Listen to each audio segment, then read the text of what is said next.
Okay. We have everybody just get ready. We're starting in just a second. Good evening, everyone. Good evening, everyone. This is the Tuesday, March 21st, 2023 meeting of the East Long Meadow Planning Board. In attendance are Russ Denver, Cassandra Treslow, George Kingston. We have Pete Punderson here on Zoom, and myself, John Torsha, as well as our Planning and Community Development Director, Bailey Mitchell. First off, is anybody in the audience recording besides LCAT? If so, just make yourself known to us. Hearing and seeing none. I also want to thank LCAT for taping this and making this available on Zoom as well. Okay, so moving on to the approval of minutes, we have the February 21st, 2023 meeting minutes. I know there's obviously a lot of material that evening, so did everyone have a chance to be able to take a look at it? Those were given at the last meeting and are of course also available in the SharePoint. John, could I raise a point of order? Just for maybe Bailey, is this the last remote meeting for this board? I believe the legislation expires the end of this month. So I actually have some information. I don't mean to you're good. Interrupt, but so part of the governor's supplemental budget, I think it's House number 57, is currently, it has passed the House. It is currently in front of the Senate. I think it should pass before the end of the month. If it doesn't, then that may make it difficult to be able to have a virtual meeting for, I think, April the 4th is our next meeting. But from what I've been told, it should be passed before then, and then it would be extended until March 31st or 30th of 2025. So Bailey, I don't know if you have any other things. Okay. So yeah, does anybody? I'll make a motion to approve the minutes of February 21st, 2023. I'll second that. Motion's been seconded. Any further discussion? Hearing none, because Pete's on Zoom, we'll start with a roll call vote. Pete? Aye. George? Aye. I am an aye. Aye. Aye. And that motion carries 5-0. I'll make a motion to accept. Yes, Pete.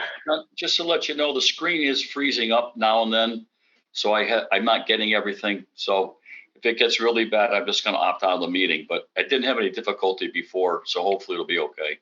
Okay, so if there's any technical issues, definitely let one of us or maybe Bailey know, and we can try and hopefully make sure and accommodate.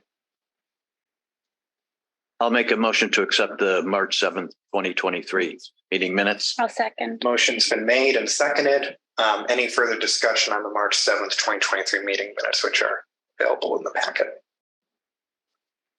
Hearing none, I'll do a roll call vote again. Start with Pete. Aye. George? Aye. I am an aye. Aye. Aye. And that motion carries 5-0. All right, first item of business, Mr. Clerk. Case SPRW 2023-10, request for site plan review waiver for MVPT Physical Therapy, a physical therapy office at 1416 Center Square, Assessors Parcel ID 27-176-0, located in an existing structure in the Business Zoning District. Applicant Combined Wellness Acquisition Co., care of Stephen Widmer, 703 Granite Street, Suite 300, Braintree, Mass. 02184. Is there an applicant or a representative of the applicant here this evening? Yep.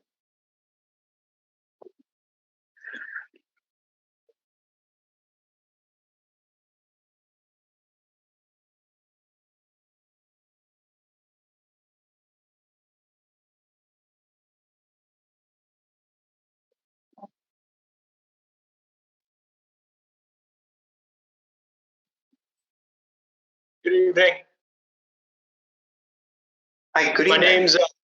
My name's Andrew Jamino. I'm the Vice President of Operational Excellence for MVPT Physical Therapy. And my colleague, who's our Director of New Clinic Development, Jennifer No, is also here. Awesome. So if you can just kind of explain the business, what you'll be intending to do, hours of operation and that such. Yeah. So we're a physical therapy office. So we provide outpatient, primarily orthopedic physical therapy to patients. So that can range from post-surgical things to chronic conditions. Currently, we have a location that we're operating in Springfield under a different brand of ours. Our hours of operation, typically most days, 7 a.m. to 7 p.m., Monday through Thursday. Fridays, usually about 7 a.m. to 4 p.m. And we occasionally will have Saturday hours, but at this location, that's not planned right now. Does anybody on the board have any questions for the applicant? For the people who might be watching on TV, can you explain which parcel you're at? 1416 Center Square.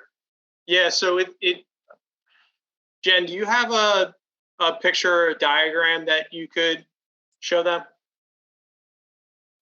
It'll take me a minute to pull it up. But in the past, just as a heads up, November 21st, 22, this did go in front of the planning committee as well, per our landlord contractor, with an approval for site use.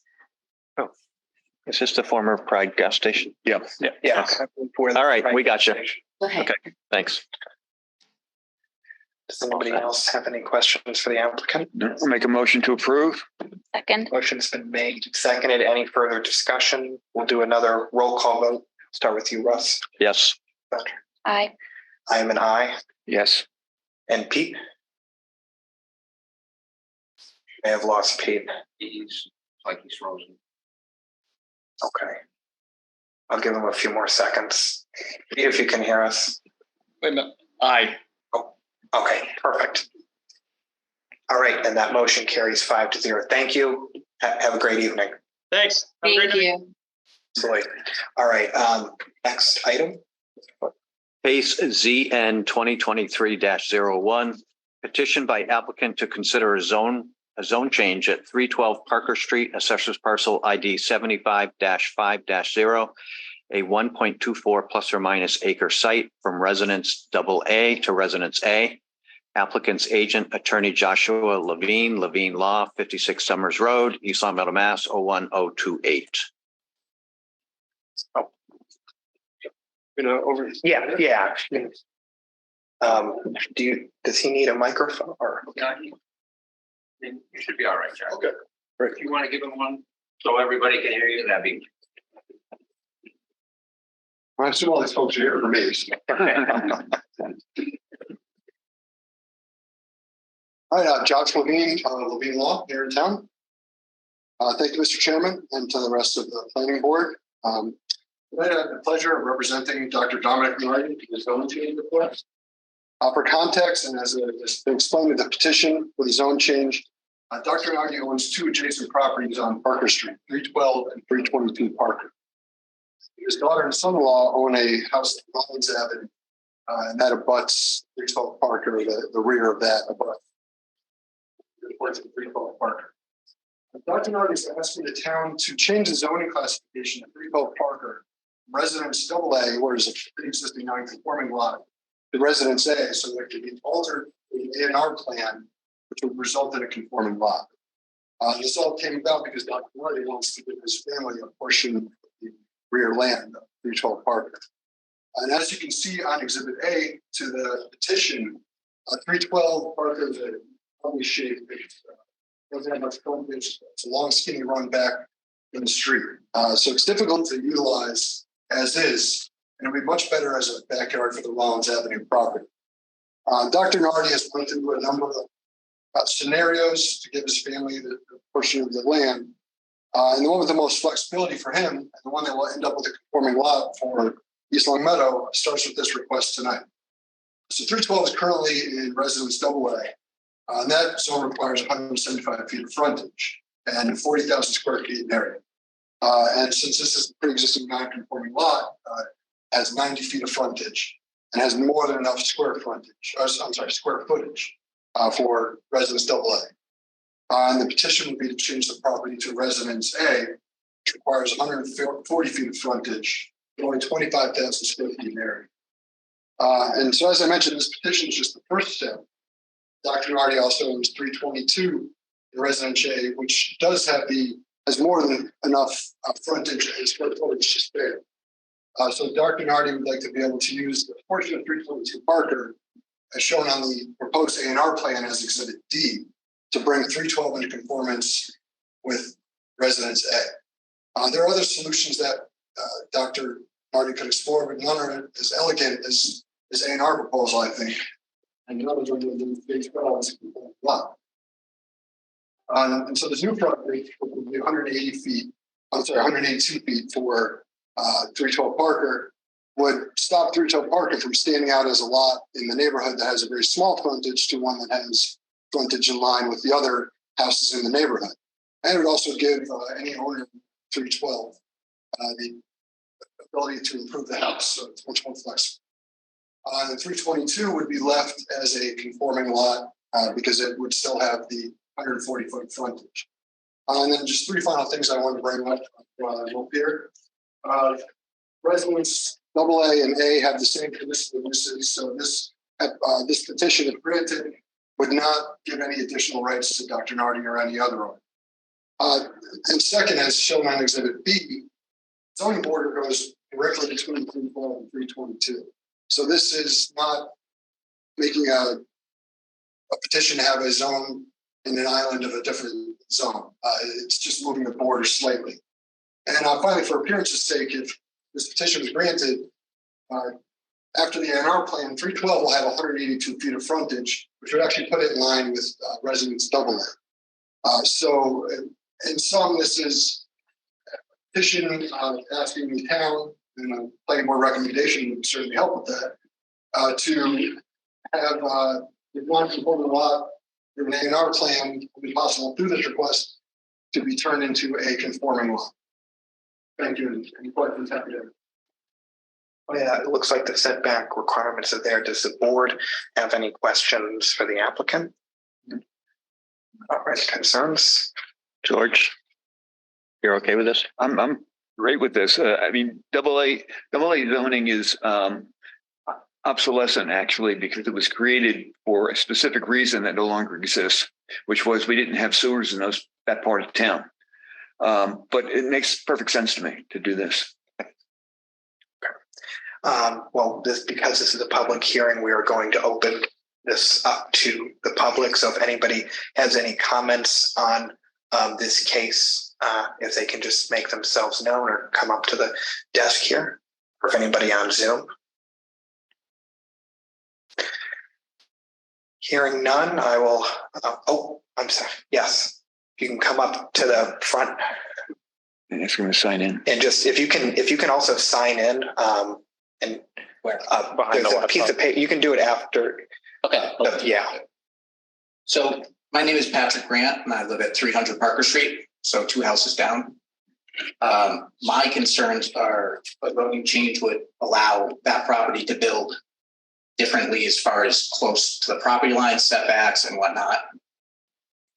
I don't see how that really improves anyone else's house's values whatsoever, allowing that one house to get changed. But I would love my house to be changed. It seems unnecessary.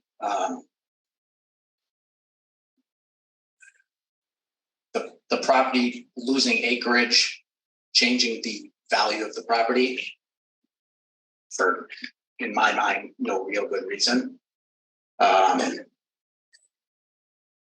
future building being able to change shape and everything like that, I have concerns about. And the cosmetics of something else being built behind the house that is not allowed at the current time. So that's basically it. So they're just concerns. Thank you. Thank you. Do you have any comments? upon a petition, if petition was granted on zone change, the building would still have to comply with all applicable zoning bylaws, and including any building rear setback or anything being built behind the house. And this would be a separate house from the existing house at Well, Dr. Nard. Nothing is planned to be built. Okay. No, this is, as you can see on the A&R plan, there's existing houses there. There's no plan to build a second house behind because there could not be. That land already has a single family house in it. So it would be after partition, after the A&R, that the reporting 312 would be conveyed with that on Rollins. Anybody else in the public that has a comment?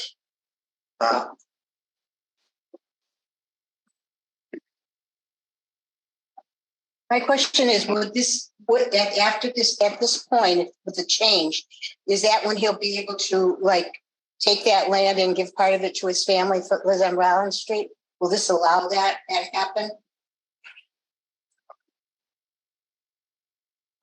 You can answer as well, John, if you'd like. So it seems like this would just kind of bring it up to kind of the zone or correct zone or. And so there would be another step in A&R plan, which would be approved by the planning. So this would be under review of us in, at another period of time. Okay. Dolores, can you identify yourself just for the record? Dolores Shabali, and I live at 16 Fernwood Drive. Thank you.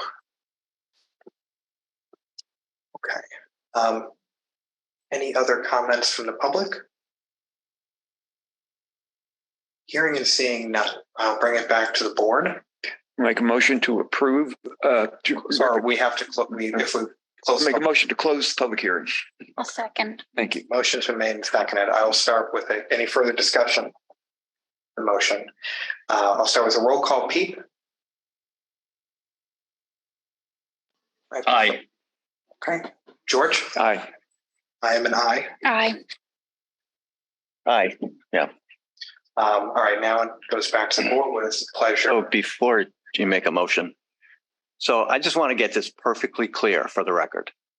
So you're indicating that if this is approved, that you will come back with an A&R, and an A&R will show no additional buildings on any of the parcels to be built. So the A&R is attached to there. We can ask Dr. Nardi, who's Because the points that have been made are appropriate. If you have a lower residential zone requirement on the parcels that could potentially be built, there could potentially be value decrease for the rest of the neighbors. No. No? It's like my comment. An A&R only moves lot lines. Yeah. Does not approve or disapprove any building on the site. An AR is strictly concerned with lot lines. Yeah. Okay. Okay. As to whether or not someone expands the house, that's up to as long as it's within the zoning requirements. Right. That's up to the getting a building permit. But if you have a lesser determination of the zone, then they could build closer to the home or closer to the street, yes or no? I have some clarification on what the plan is. Potentially, there may be a garage added on 312 Parker Street, which could be one of the benefits of having a wider lot. So, as far as a setback, it's the same setback from the street for both of the remaining parcels, 312 and 322. So potentially, there may be a garage put on 312 as an attached garage. But that would not be part of the A&R process. A&R can only look at the frontage.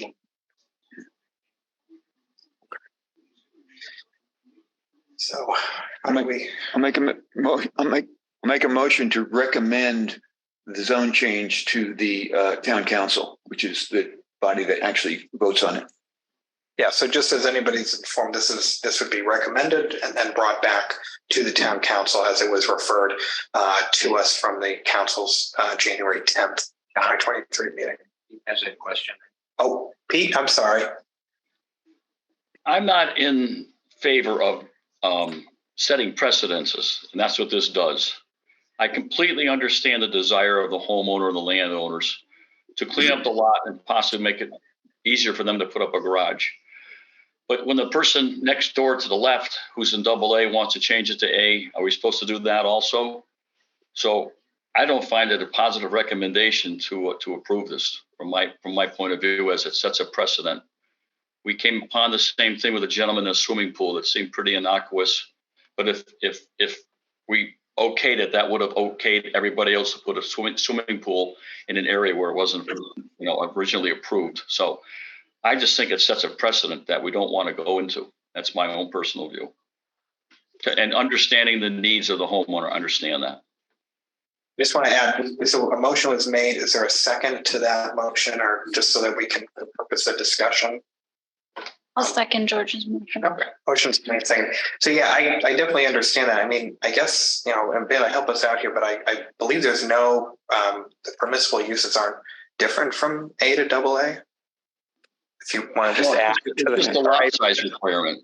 Yeah, in terms of uses, not that I know of off the top of my head, I believe they're the same. It would just be, it would be lots like the lot size requirement. Yeah. All setbacks are the same and all that, but it's lot size requirement. So if somebody else has a lot that they're not really happy with and wants to go to another zone, do we allow that to happen? That's my problem with it. So I think just one note that I have, it's a non-conforming lot currently in terms of frontage. Is that correct?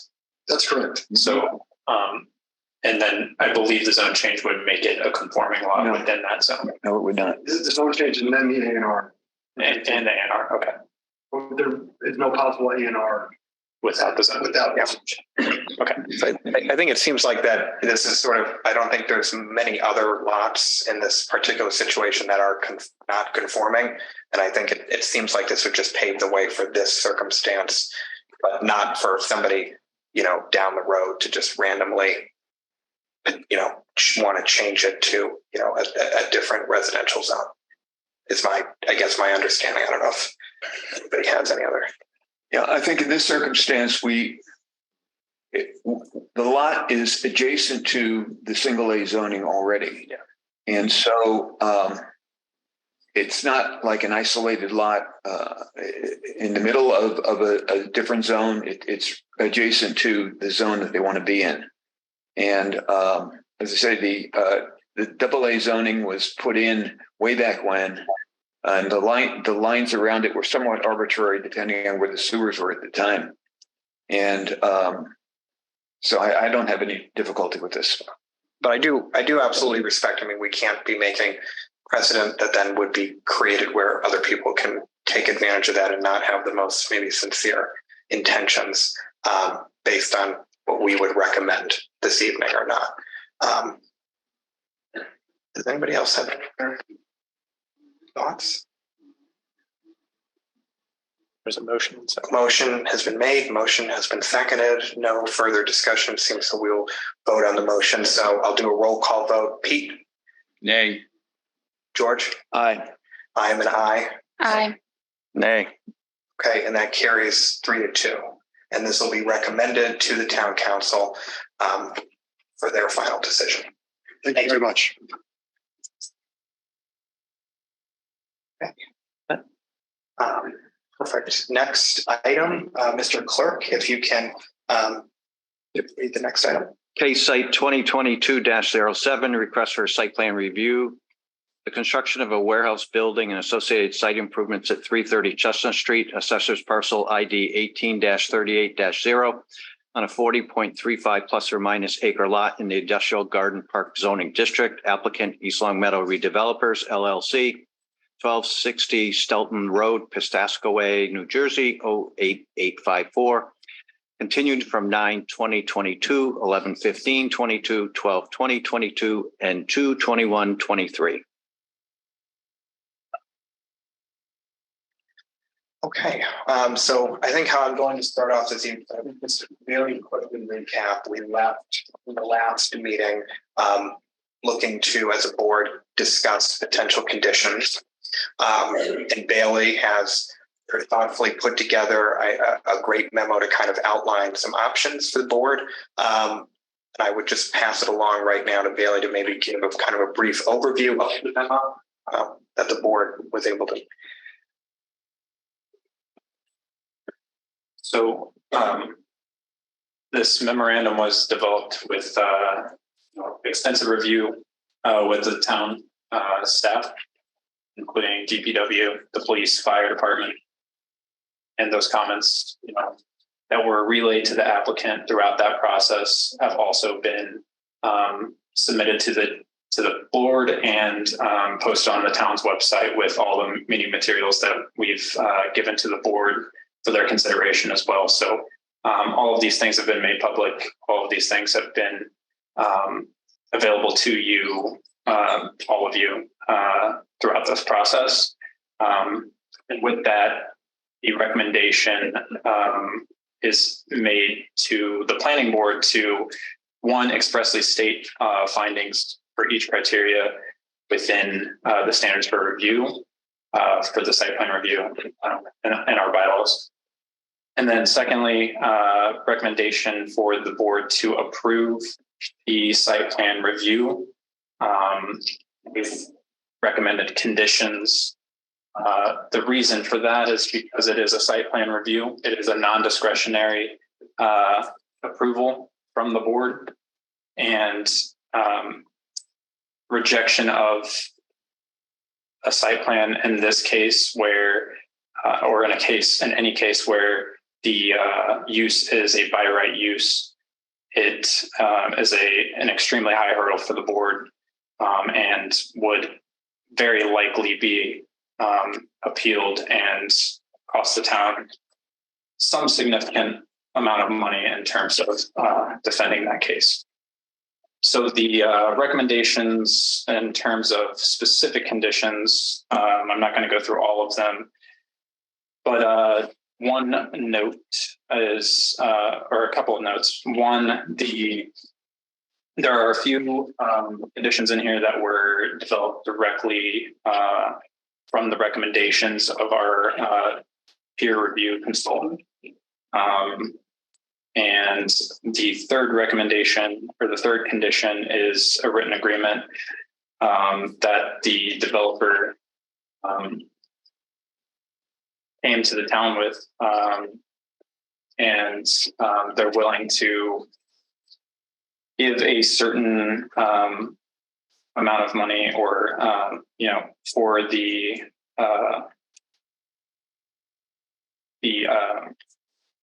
impacts on the street. So I won't go through that agreement line by line, and I will allow the board to, or I will allow the applicant to elaborate on that through the chair if that is necessary. That's really, I just wanted to give a brief overview, so that's all I have right now. So, this just, did it just die? I think it might have. There's another one on that.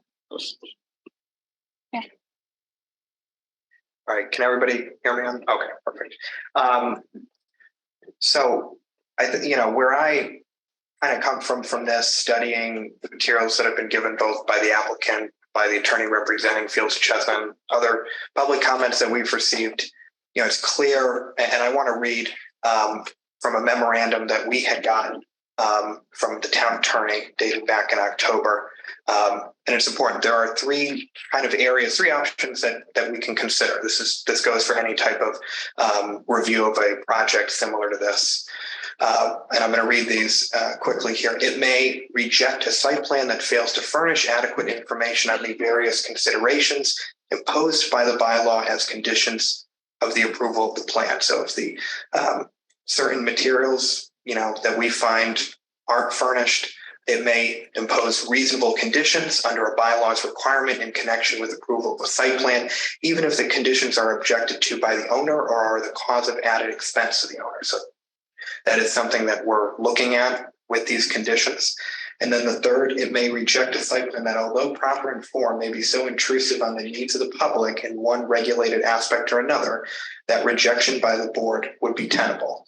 And of course, that we have heard things where people, the public and other individuals are concerned about that potentially being an issue for this particular application. And so the way I look at it, presently, the use that is being proposed is an allowed use under our bylaws. So I think that has been generally established by this board. As somebody on the board happens to disagree with me, and I know there's been some disagreement with that, but that's at least clear to me. So, Mr. Torchia? Let me just finish can I finish what I was saying? Yes, but I need to speak. All right. Thank you. This is my opinion, the memorandum that we received, and I will let the board, if they disagree with me, they're happy to disagree with me, and we will make a decision. Memo secret from me. I asked for it, and I wasn't allowed to have it. Now the board's relying on a memo Okay, I've asked for and had no opportunity to respond to. That's not fair. Okay. Can I finish what I was saying though first? Tries for interruption. That's that I have to say that. Yeah, okay. But I respectfully, I'd like to finish my point, and then I will bring this back to the board, and then we can figure out how we would like to move forward on this. But I would just like to finish my point. So the way I see it, based on what we have seen, based on what we have studied that is publicly available in the bylaw that everybody can read, and based on the memorandum that our town attorney was able to give us, I find it very difficult to reject this based solely on it's not an allowed use. So I think the next question then comes, do we decide to reject this based on the application itself being such a detriment? And we've heard a lot of testimony. We've heard, a lot of people have expressed their concerns, people that live around there, experts and whatnot. And the biggest thing that is absolutely weighing on my mind, I've said this outside of this meeting to people that have asked me, I've said this here, I consider this a small town and I love this community, and I would not want something. I understand the concern of folks that live nearby there. I truly do. But I am deeply concerned at the possibility that, knowing that I don't believe it would be successful in court, that we would then vote against it and then spend the town significant resources, being that we also aren't, quite frankly, elected to these positions, either appointed positions as the charter made it a few years ago. And then if it were to go take that course, then we would have significant less ability to give conditions and to properly regulate it as is our job as a planning board. So that is really kind of what I'm arriving at. I do like the idea of this development eventually being replaced, because there are, I think, problems, safety problems, environmental problems, and other concerns with it just staying the way it is right now. I don't think that's an entirely tenable situation. There's been other considerations, but this has been industrially zoned. This has been industrial zoned for many, many years. And this is not something that is not completely an outrageous proposal for the zone that it's in. Obviously, though, I am keenly aware that there are a lot of homes and a lot of people that are just, a couple hundred yards or down the road from it that are very rightfully concerned. So I would generally like to have continue on with our discussion of the proposed conditions, but I would like to get the board's perspective on whether we would like to continue the public hearing or close it and discuss the conditions. So somebody from the board. George. I would suggest that unless there is additional testimony from the public that has not yet been submitted to us, that we would certainly allow the public to give us any additional testimony tonight that's different from what we've heard before. And then I think I would like to close the public hearing, discuss the conditions. Just Pete, I don't want to forget you. We can't hear you. I agree with George that we should allow any additional new information, not rewashing the laundry, but new information that we may not have touched upon to be spoken tonight, and then close the public hearing after that. Okay. I agree about keeping the public hearing open, but I totally disagree with your comment, John, about making a decision based on whether the town is going to spend money on litigation or not. I agree with you, Russ.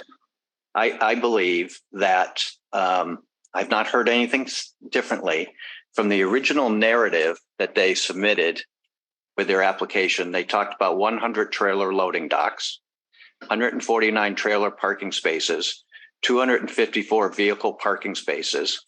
They've not told us whether they're going to be open 24/7 or not. They haven't told us who the tenants are going to be. So there is no rational way for us to make a logical decision based upon not knowing how many vehicles are going in and out of that every single day. Conceivably, if you have 100 loading docks and it takes an hour to turn over a trailer and it's going 24/7, you could then have 24, well, help me with my math, 24 times 100 is 2,400 trucks going in and out every day. And with respect to the conditions, and I respect the work that Bailey and his team did on it, but how can you make conditions on not knowing the numbers? And so, and I do want to have a healthy debate on the conditions because I think it's warranted, because in the event, if this gets voted down and it gets appealed, I'm sure a judge is going to look at whether this planning board has looked at what could be reasonable conditions. And if he finds against the planning board, but sees that the board spent time on reasonable conditions, then he might keep the conditions in place, if he approves it. And that is the thing. I love this town. My wife and I moved here 20 plus years ago. I knew that there was industry in this town. And quite honestly, my issue really is the lack of information. Mr. Pill and his team wants a environmental study. Well, how can you do an environmental study without knowing what the numbers are going to be? How many trucks are going in and out? You can't do that.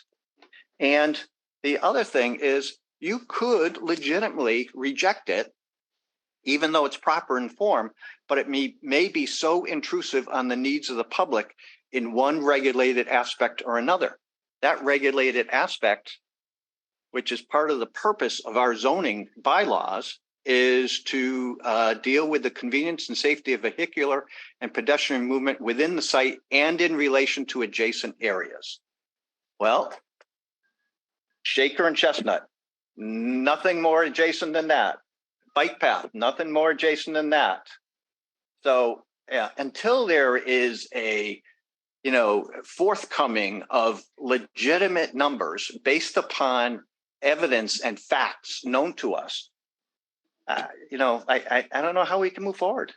Yeah. All right. I would agree. There's nothing really concrete that we can base our opinions on. There's nothing representative of the final numbers of the final tenants. And can I have one more? Yeah. And and we can look at numbers till it's blue in the face. We all live in this town. We know that area. We drive it every day. Some people walk it every day on the bike path, and you see it. And you can have experts say this and that, but there's also the eye test. And I started wearing cheaters last year, but still I think my eyes are good enough to know what truck traffic is going to look like going down Chestnut and Shaker. And I've said this before, we have given site plan approval to vacant buildings. And I remember saying this very early on, but they were restaurants, with limited number of seats and parking areas. And they were a medical building with limited size, not a 560,000 plus square foot warehouse. And, I realize that might be the wave of the future. You build it and they come. Well, for the planning board, it's tough to make a decision on something unknown to all of us.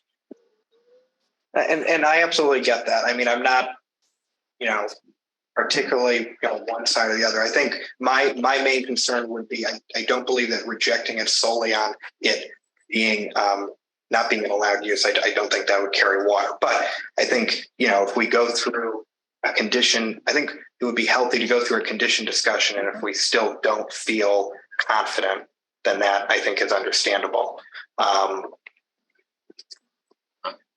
Yes. Oh, yes, Pete. I'm sorry. I think for the planning board to vote yay or nay, because we are afraid of spending money in court to try to save the town from an absolute horrid project, is wrong. We should base our decision on the merit of the project, how it fits into the town, regardless if it's a cited use. Nobody has the right to come into this town and cause a failure in our traffic system and unneeded congestion, because it's already fairly congested.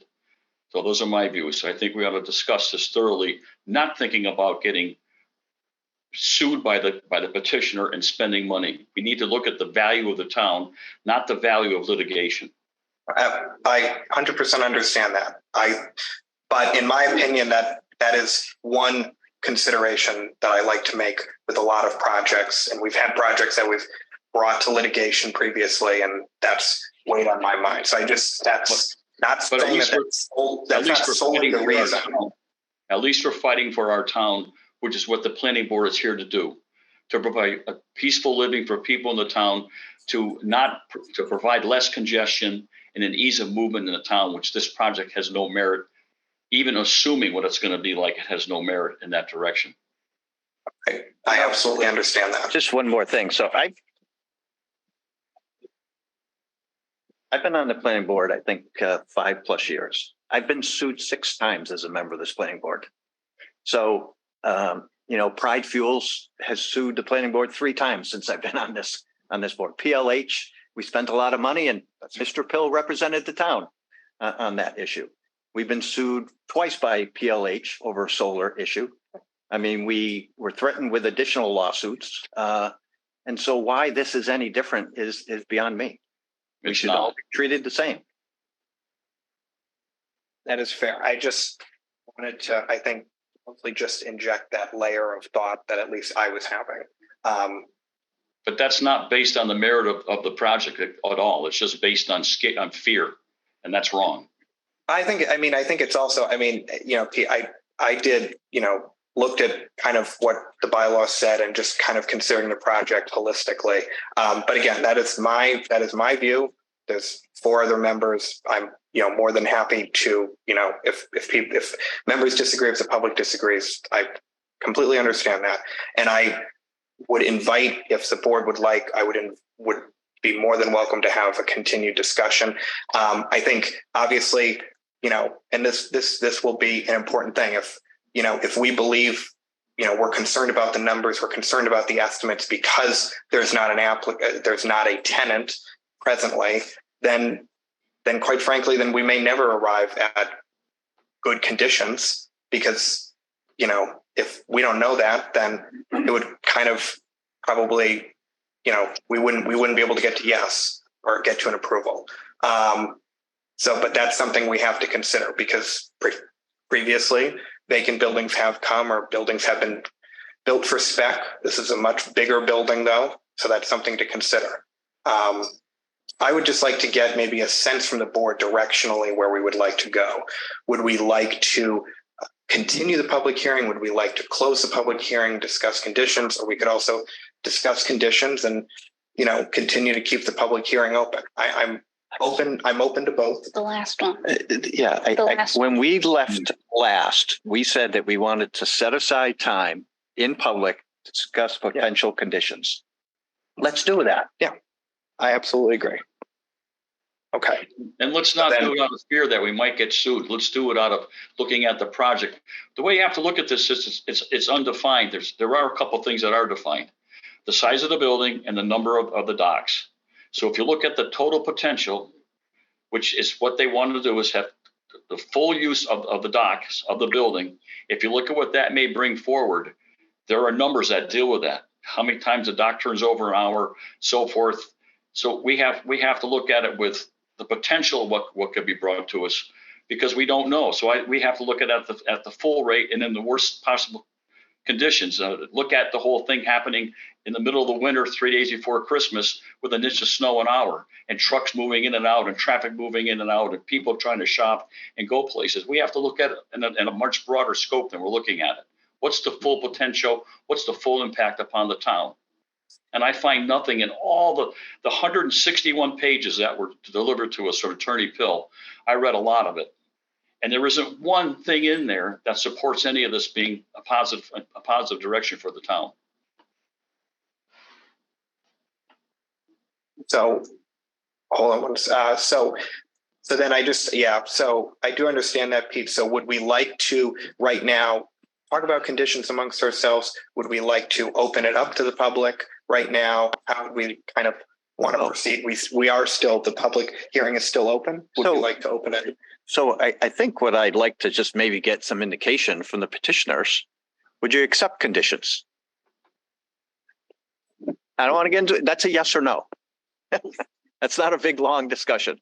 The short answer is yes, and I believe all the recommended conditions from Bailey are fine. In particular, one of the conditions that we are fine with is site plan review prior to any tenant being in the building. That's required under the bylaw in any event.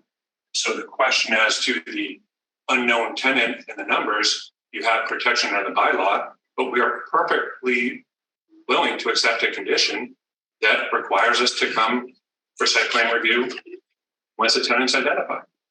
And then you will have all that information. And so and it's an empty building. An empty building. Which it is now, and we could put a tenant in there now. Mm-hmm.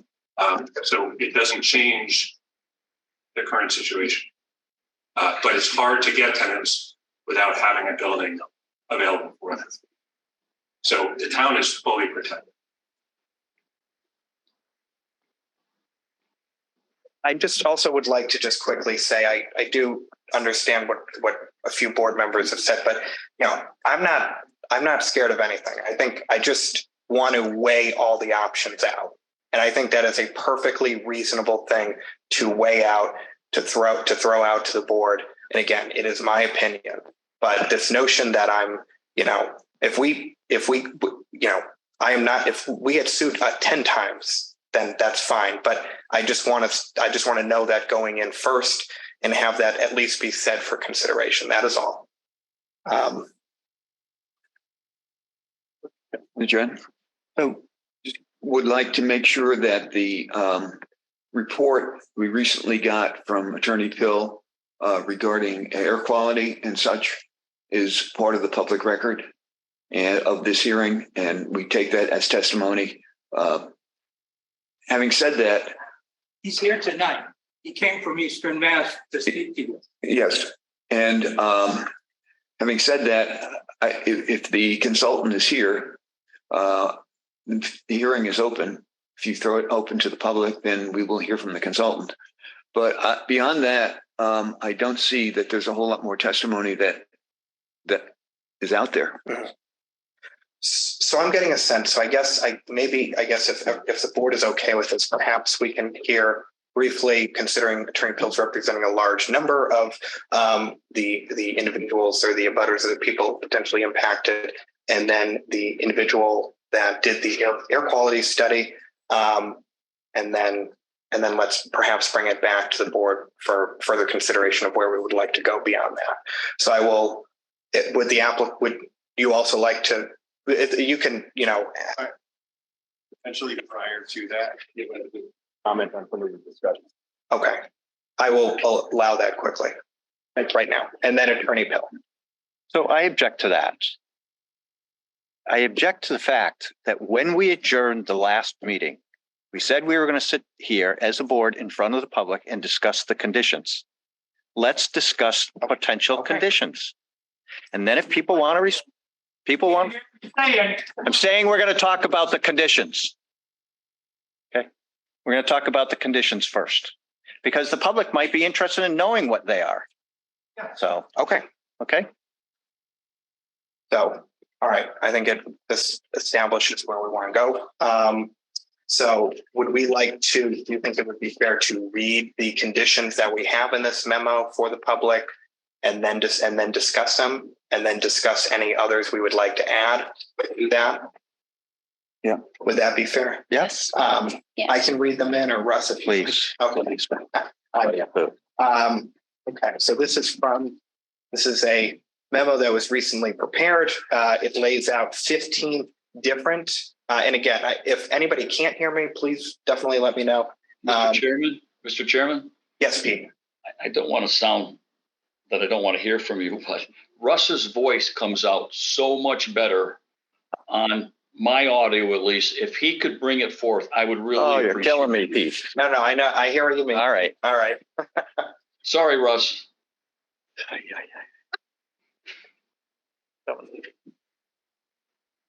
All right, these are proposed site plan approval conditions. Due to the scale of the proposed building and the fact that the tenants have not been identified, town staff recommend the following conditions be placed on a site plan approval. 1, no building permit shall be issued until notice of this decision of the planning board has been recorded in the Hampden County Registry of Deeds within the chain of title of the affected property and noted in the registry's grantor index under the name of the owner of land upon which the proposed use is to be utilized. 2, the site shall not be altered or used except in conformance with the terms of this site plan approval. 3, a written agreement relating to public infrastructure improvements along Chestnut Street is attached hereto and incorporated herein as Exhibit A. 4, the developer East Long Meadow Redevelopers LLC must implement a post-construction monitoring program when the site is fully operational. Findings of this program shall be presented to the East Long Meadow Planning Board and submitted in writing to the Department of Public Works. If the monitoring of any pavement along Chestnut Street or Shaker Road is found to cause the need for pavement rehabilitation or improvement within the first 5 years of the site being fully operational, see Exhibit A. The program must include at least the following. A, traffic counts for both passenger vehicles and truck traffic at all points of ingress and egress to the site to compare to the trip projections submitted with the application for this site plan review approval. B, traffic counts for both passenger vehicles and truck traffic on Shaker Road north of Chestnut Street to compare to trip projections submitted with the application for this site plan review approval. C, traffic counts for both passenger vehicles and truck traffic on Chestnut Street east of Shaker Road to compare to the trip projections submitted with the application for this site plan review approval. D, assessment of pavement structural conditions on Chestnut Street east of Shaker Road and at both approaches to the trail rail. E, assessment of the needs to create 1, an extended dedicated left turn lane on northbound Shaker Road south of Chestnut, and 2, a dedicated right turn lane on eastbound Chestnut west of Shaker. If the monitoring finds the need for such improvements to this intersection at Chestnut Street and Shaker Road, see Exhibit A. F, crash data and safety at the pedestrian crossing on Chestnut Street east of the development site. 5, the developer East Long Meadow Redevelopers LLC shall develop and implement a transportation demand management program to help reduce the overall impact of passenger vehicle traffic on the adjacent roadway network and direct truck traffic to regional roadways designed to accommodate it. 6, the developer East Long Meadow Redevelopers LLC must consult with Pioneer Valley Transit Authority to evaluate the need of service at the site as part of the transportation demand management program. 7, the developer East Long Meadow Redevelopers LLC must agree to revisit the site in the event that any problems arise in the future to discuss possible solutions to those problems with the town. 8, duly authorized agents of the town shall have the right to enter upon the premises to ensure continued compliance with the terms and conditions of this site plan approval. 9, when a tenant or tenants are identified, each owner or operator must apply for and receive site plan review approval from the planning board prior to the beginning operation of any kind. 10, all necessary licenses are to be obtained from the town and kept current. 11, the provisions of this decision shall apply to and be binding upon the applicant, the developer, East Long Meadow Redevelopers LLC, and all successors and assigns in interest or control. 12, the notice of this site plan review discussion of the planning board shall be recorded in the registry of deeds within the chain of title of the affected property and noted in the registry's grantor index under the name of the owner of the subject land. 13, the terms and conditions of this site plan approval shall be enforced by the owner of the property to the extent necessary by law or in equity against any person or persons violating, attempting to violate any such condition or restriction, either to restrain the violation or recover damages. If the owner fails to enforce said conditions and or restrictions, the town of East Long Meadow may bring a proceeding at law or in equity against any person or persons in violation thereof to enforce compliance with said conditions and or restrictions. 14, any changes to the plans approved under the site plan approval shall require the owner to file for an amendment to the site plan approval or to inquire of the planning board in writing whether change is substantial enough to require new filing. Any errors in the plan shall be considered changes to the above procedure and shall be followed. 15, failure to comply with all conditions stated herein and with all related statutes and other regulatory measures shall be deemed cause to revoke or modify the site plan approval. This decision does not relieve the applicant or any other person of necessity of complying with all other applicable federal, state, or local statutes, bylaws, or regulations. Exhibit A. Town of East Long Meadow agreement to fund public infrastructure improvements. This agreement to fund certain public infrastructure improvements, in parentheses, the agreement is entered into by the town of East Long Meadow with a principal place of business at 60 Center Square, East Long Meadow, Mass. 01028, in parentheses, the town, and East Long Meadow Redevelopers LLC with a principal place of business at 1260 Shelton Road, Piscataway, New Jersey, 08854, in parentheses, the developer. Whereas developer file an application for a site plan review with the town for the construction of approximately 562,860 square foot warehouse and associated improvements on its property located along Chestnut Street west of the intersection of Shaker Road and Chestnut Street, identified as 330 Chestnut Street, in parentheses, the property. And whereas there may be an increase in traffic volume and the impact on the public infrastructure along Chestnut Street and Shaker Road intersection and property frontage from the development and use of the property. And whereas developer retained a certified traffic engineer to study and analyze the traffic issues and the estimated impact of the development on certain public infrastructure within the town. And whereas as a gesture of goodwill, developer will improve and rehabilitate the public infrastructure directly impacted by the developer's use of the property as further set forth herein. Now, therefore, developer and the town agree as follows. 1, developer will fund to the town the cost of reconstruction of Chestnut Street, bounded by the segment 305 feet west of the proposed west site driveway of the project, and 300 feet east of the proposed east site driveway of the project, in parentheses, Chestnut Street reconstruction, in an amount not to exceed $265,000.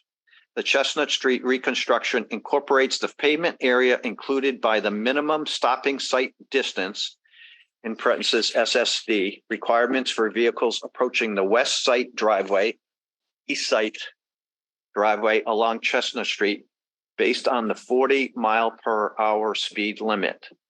The scope and probable cost of such reconstruction is set forth on Exhibit 1.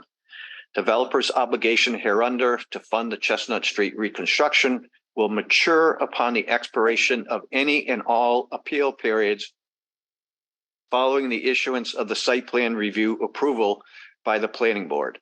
Provided, however, the not to exceed amount set forth in paragraph 1 shall increase by 5% on each anniversary of the date set forth below. And 3, this agreement will be governed by the laws of the Commonwealth of Massachusetts, signed this blank day of 20 blank by town manager Mary McNally for the town of East Long Meadow Redevelopers by their representative. There is then a chart Okay. I think everyone can see the chart. You don't need me to read it. Russ, thank you for that. So I think the takeaways I had, I think that having an agreement that would look at the clear effects that would result in the road immediately there, the Chestnut Shaker Road area being out at that 305 mark, that standard. And then it looks like, a few of these others are things that are usually conditioned upon other type of projects that are similar, somewhat in nature. It allows for the town to review some of the things that I think have been brought up, which I think are very good ideas. Monitoring when trucks are idling, which they can't idle per state law for such a period of time, having filters for those, I think that would be something very good to consider if this is approved, if tenants were to subsequently come in. I think we need to set, if this were to be approved, reasonable hours of operation. Traditionally, I'm not aware that we've ever done that before an actual tenant has moved in to a specific spot. That could be, though, a condition that's added. It's set back. There's, I'm not sure. I may ask the applicant maybe to go over briefly the vegetation, especially along the bike trail, maybe again, I know that was briefly discussed at the first meeting. In my mind, this kind of hits a number of the things that I think people were rightfully and justifiably concerned about. I didn't know what maybe there were some reactions from the board or other considerations of conditions. I'd like to suggest two additional conditions. One being that prior to demolition of the existing structure, the developer will conduct an air quality study to establish a baseline air quality to measure future impacts against. And secondly, similarly, prior to demolition of the existing structure, the developer will conduct a study of ambient noise to establish a baseline to measure future impacts against.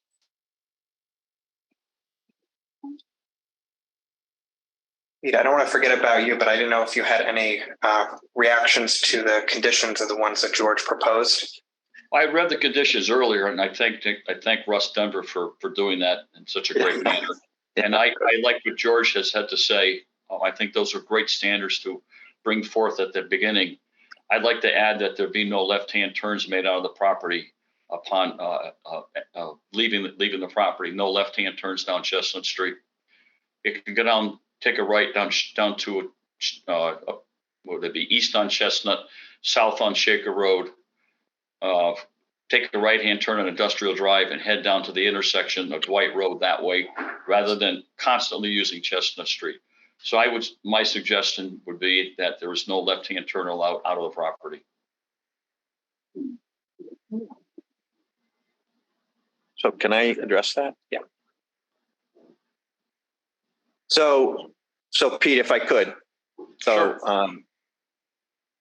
So that route that you take, all those trucks then go by all the residential properties on Benton.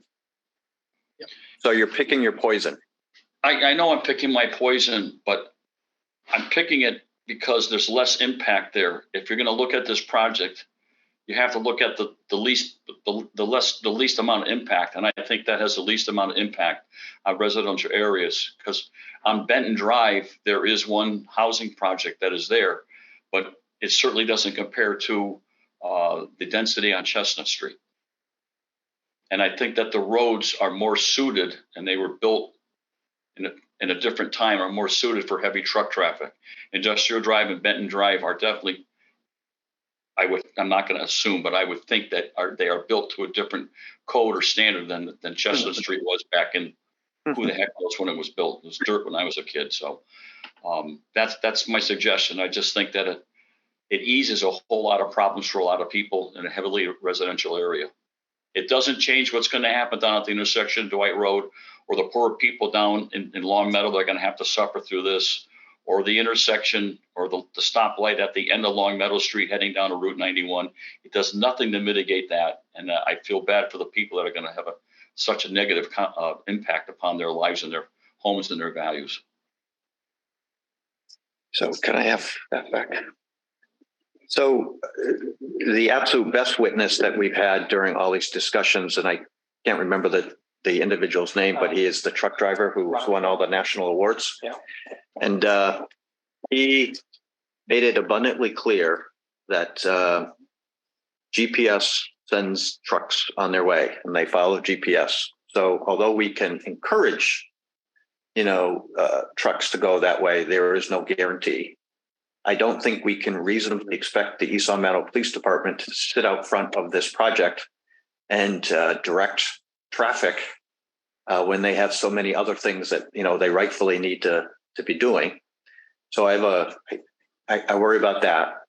I expressed very early on, I don't want to see any additional truck traffic head toward the rotary on Shaker Road. I think that's a death trap with more of those. And someone I was speaking to, who I have a great deal of respect, the other day said she saw two 75-foot trailers try to make it through the rotary, and it held everybody up for 10 minutes because they couldn't get through at the same time.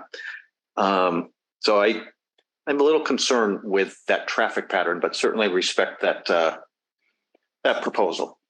Well, I agree that the police department has a lot more pressing issues, but you can make it so you can't go left. You have a directional turn coming out of there, and going left, they'll have to go over a 3-foot wall, so to speak. So you just have it that way, so you can't go to the in lieu of like a sign actually changing. Change it. Make it so it's a right-hand turn. Period. That's just one of my suggestions, and I understand that it puts a lot of traffic down Shaker Road, but it's a road more suited to the use of heavy truck traffic, and so is Industrial and Benton Drive. Yeah, because I'm sorry, John. I'm sorry.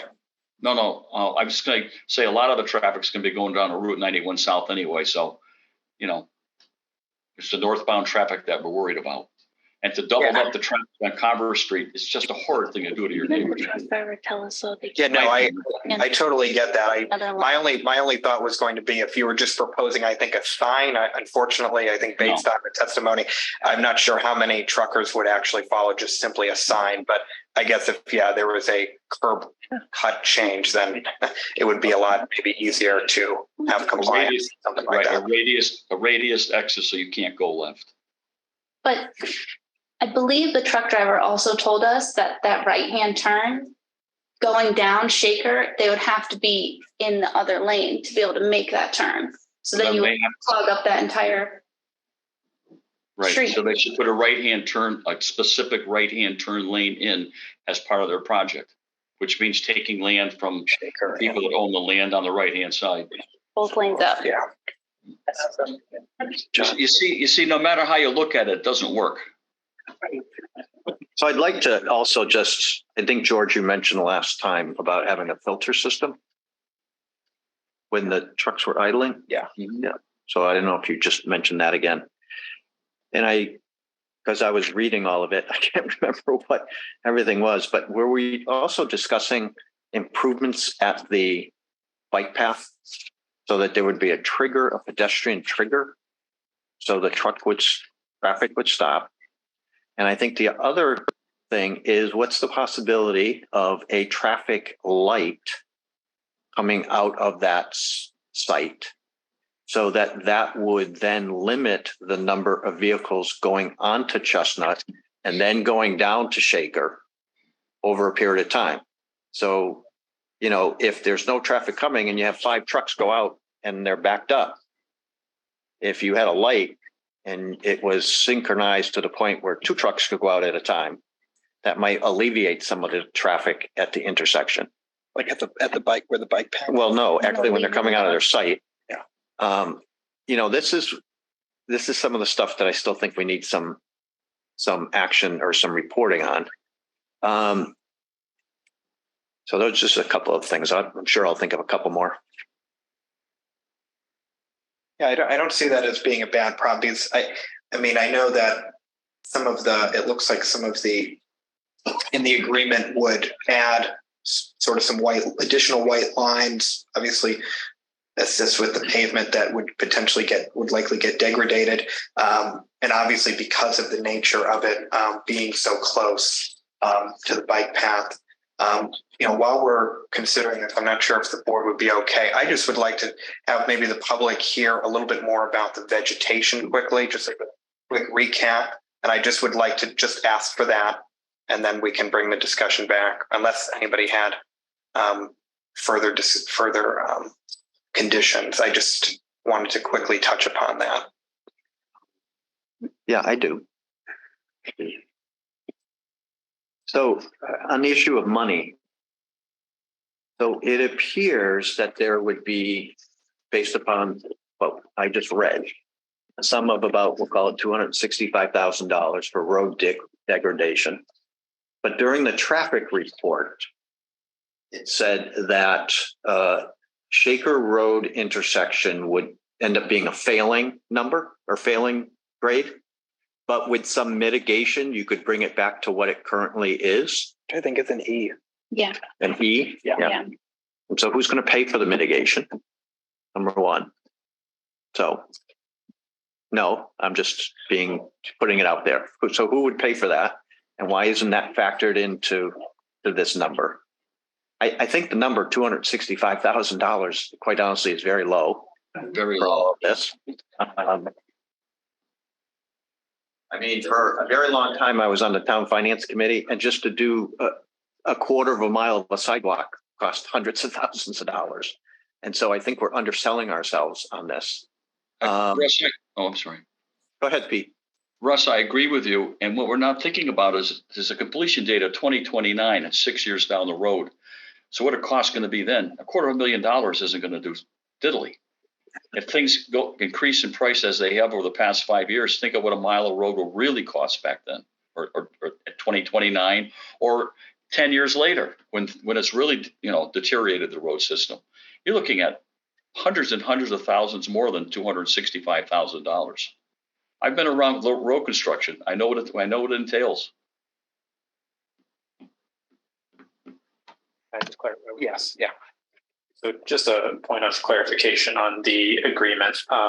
The estimate is all just for the described work that's described within the agreement, the 305 either direction from the site. So I just wanted to clarify that. So it doesn't take the it would just be the 305 described. Yeah, just what's in the agreement. Right? Oh, John, just one more thing. Yes. And someone in the audience last time, I think it was Mr. Scott, raised the issue of why are we allowing the developers to kind of oversee, what was the exact language? The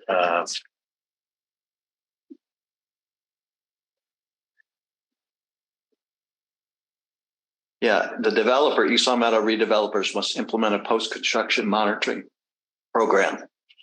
When the site is fully operational, findings of the program shall be presented to the East Long Meadow Planning Board. Doesn't it make a little more sense where's the town's involvement in all of that? Bailey? So in terms of the town's involvement, they would be reporting to the planning board and giving a written report to the Department of Public Works, which would be reviewed. The town does not have the resources to manage a program like this at all. I can tell you that right now. There's just no staff time that we can allocate to something of this size. So to suggest that we would have no oversight of this, I think is not true at all. And that's why, this was written into this that way, because we just don't have the staff time to do a monitoring program of our own, if that makes sense. And so with that being said, the same amount of review is going to be done, and the oversight is still there from the town. Yeah, so I think perhaps, I think the body, the language of the agreement, I think we could entertain if we would like to expand the feet that it's the road it's being considered or the amount or adding other things in, I think that's something we could definitely consider. But I do like the idea of having some type of agreement with the developer for mitigation if this were, to be approved. This sounds like perhaps the best form of having an agreement, but the number and the scope of what they would be, having to cover could definitely go up. I mean, go ahead, Bailey. Just a point of clarity as well. The agreement was proposed by the developer. It's not necessarily a condition that we have full control over. So just keep that in mind. Yep. Yeah, I'm sorry. I was just going to say that I'm sitting here listening to this, which is a little hard. It's hard to get into the whole feel of what's going on. But what I'm hearing is we're afraid to get sued. We're trying to let the, I don't know how to say it, but the wolf guard the sheep pack, so to speak, by not having enough resources. So we don't want to get sued. We don't have enough resources. Well, then let's find the resources. Let's put somebody, if this is going to happen, let's have somebody in the town whose job it is to monitor not only this site, but maybe some other sites. It doesn't make any sense to say, well, we don't have the resources, so we're going to let them do it. Or we don't want to get sued, so we're going to vote yes for it. I mean, it doesn't make any sense.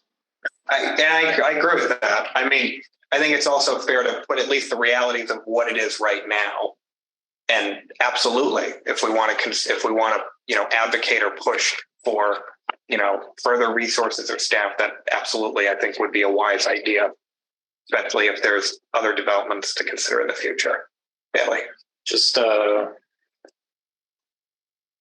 point of, I guess, clarification. The charter doesn't allow the planning board to create town staff position. I don't know. Yeah, I mean, with more of just an advocacy as sort of in a non-binding and capacity. I guess another point of clarity, I'm not suggesting that there's not enough time for staff to oversee the program that would be done by the developer. That's not what I said. Right. What I said is we cannot do the program ourselves. Yeah.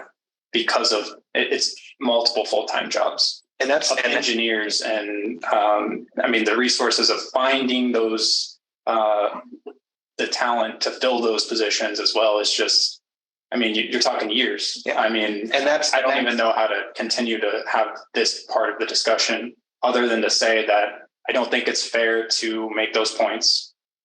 That's all. Yeah. No, and that is, I totally get that, because I don't want to give this responsibility to the town and then we can't actually furnish that ability, and that would be unfair to all parties involved. So, George, I don't see why we could not do like we do with the traffic studies and other studies, contract this out and have the developer pay for it. In other words, the town would contract it to a firm that does these things. It could be PVPC, could be a private firm. There are people that do this, and that's exactly what the developer is going to do. So they're going to contract it out. No reason why the town couldn't contract it out and have the developer pay for it.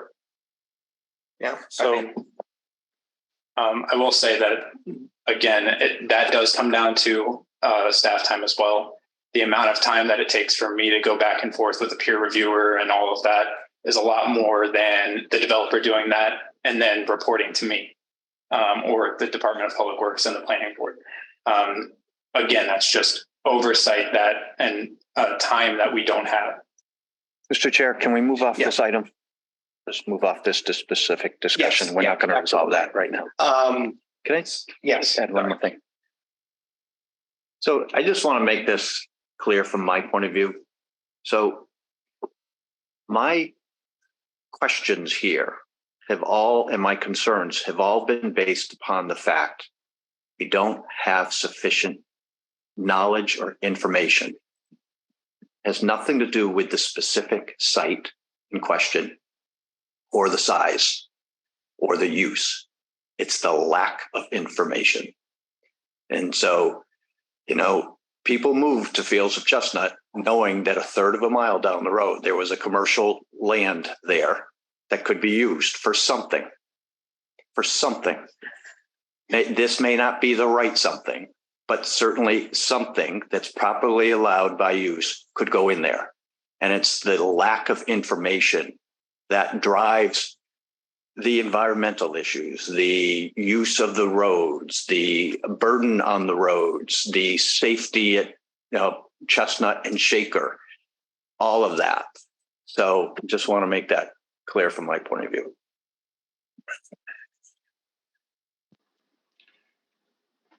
So it seems as though we're sort of kind of at a crossroads of how we would like to go forward. It seems like we've gotten a lot of different conditions out, conditions considered, and then of course the ones that were prepared by Bailey.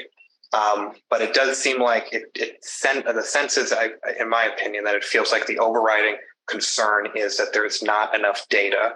And there have been estimates and things provided, but because there is not a tenant currently being proposed. And quite frankly, I think if that is the feeling of my fellow board members here, then we're not going to get to YAF at all tonight. We can continue to have discussion on different conditions, but I think that will probably halt anything, because then it goes back to that question of, well, we don't know who's going to be in here. So, we're making a condition based on somewhat of a hypothetical, and that's perfectly okay. But I think, board member can correct me if I'm wrong, but that kind of seems like the case right now. So we can, continue the discussion. We can close the public hearing.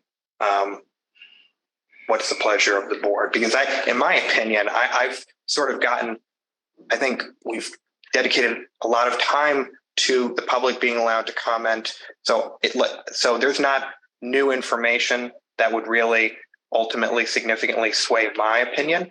But I also want to be fair to the rest of the board. And if, the board is open to it. I would like to hear from the air quality consultant. Okay. How about we do, is everybody okay with that on the board? Okay. John, Yes. I agree with Russ. The speculation is driving everything. So I implore my fellow planning board members to realize one thing, that there is a plan that's definitive, and it has 100 loading docks.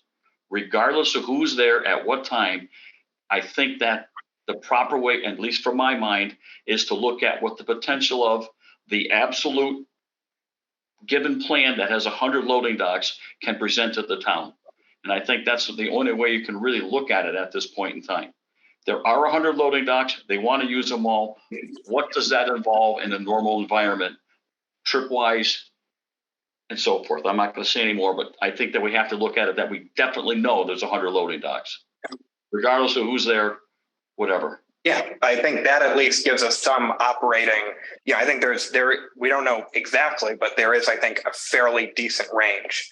So what I'm going to do is I'm going to have the air quality expert from the public weigh in. Keep it kind of concise if you can, and just kind of to the point, and bring any type of new information that hasn't already been said in the public sphere. And then I will allow the applicant to rebut or to respond to the public comment. So I'm not sure if a mic is there. If not, we can give you one of ours. Happy to introduce him, if I may, sir. Yes. Yes. Thank you. Michael Pill. Can you hear me? Come and get him. Just get you this microphone so everybody can hear you. And I appreciate you recognizing me. I would like to formalize my request for a copy of the memorandum that the chair stated was being relied upon by the board, which was specifically denied to me when I requested it in writing. The town attorney refused to give it to me. He claimed it was attorney-client privilege. I would respectfully submit that when the board reads it in public and relies upon it, that it's now a public record, and I haven't had the opportunity to see it or to respond to it. And both as a matter of due process and basic fairness, I would hope I would be afforded that opportunity before the hearing is closed. Thank you. What I'd also like to note, along with introducing the air quality expert, you received 2 memos since the last hearing. The second memo, which was, I think, far beyond the first memo, was also from MDM Transportation Consultants. And we also have here tonight from MDM, Daniel Mills. Bob Michaud had a death in the family, and that's why he can't be here tonight. Dan Mills is also a principal of MDM. He is not only a PE, a professional engineer, he is a PTOE, a professional transportation operations engineer, and he's also a member of the Institute of Traffic Engineers, which is the source of the traffic data that's gone back and forth. So what he has to present to you tonight is the new report that you have not been discussed previously. Mr. Michaud discussed his first memorandum. So I hope you would at least afford both of them the opportunity to speak tonight. Thank you very much. And first we'll have Mark Wallace speak, and then I hope you'll let Dan Mills speak. And believe it or not, this lawyer will try to keep quiet. Thank you.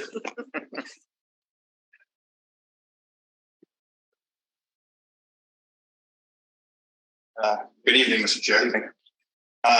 For the record, my name is Mark Wallace. I'm with Tech Environmental. I'm an air quality and sound consultant with Tech Environmental. We're located in Waltham, Massachusetts. I have over 35 years of experience performing air quality and sound monitoring and modeling analyses, both municipalities and private industry. I'm a qualified environmental professional, and I'm also a member of the Institute of Noise Control Engineering.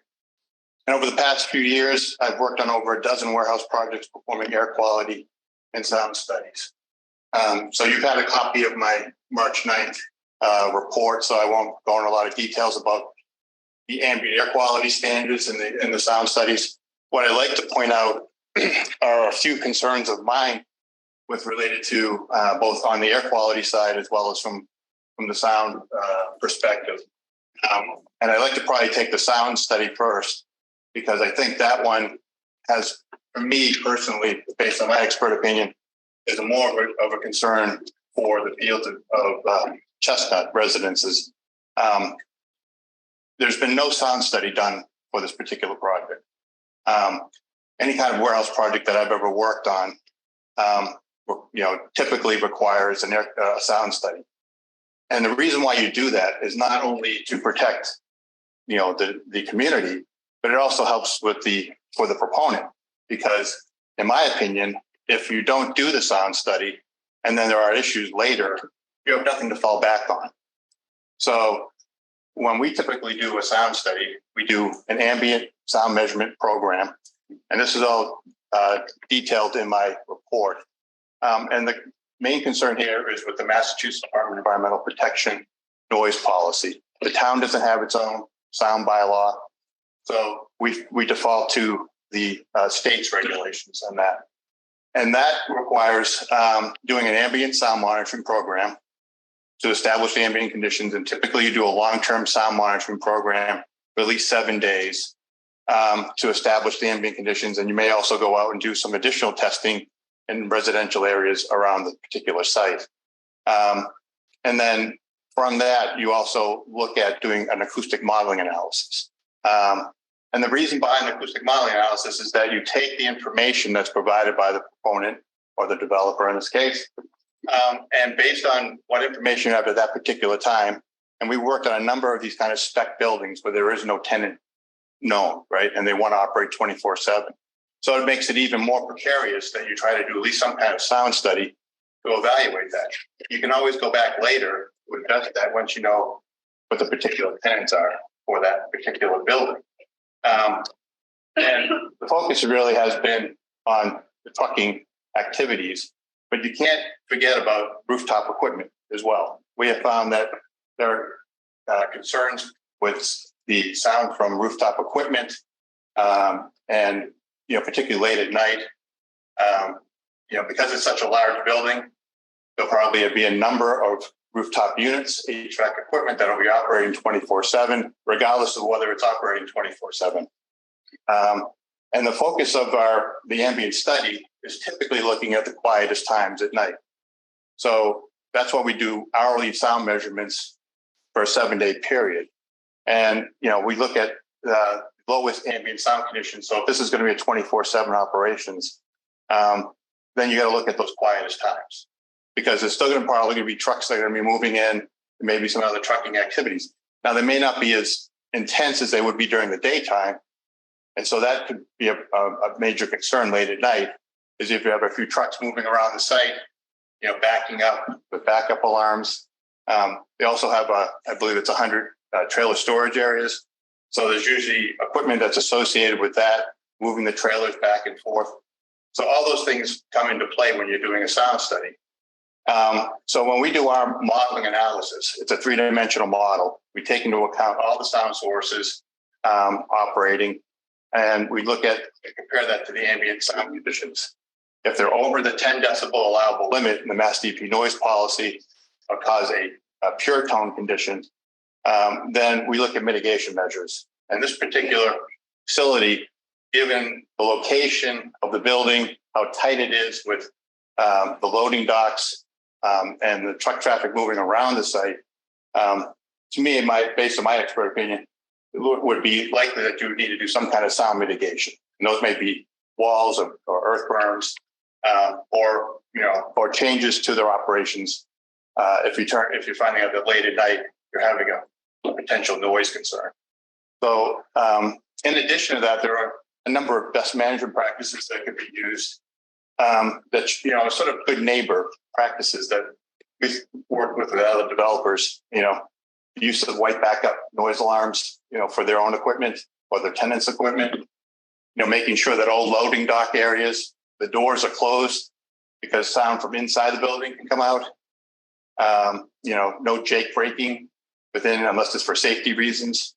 So there are a number of things that can be developed as part of the conditions, for the site from a sound perspective.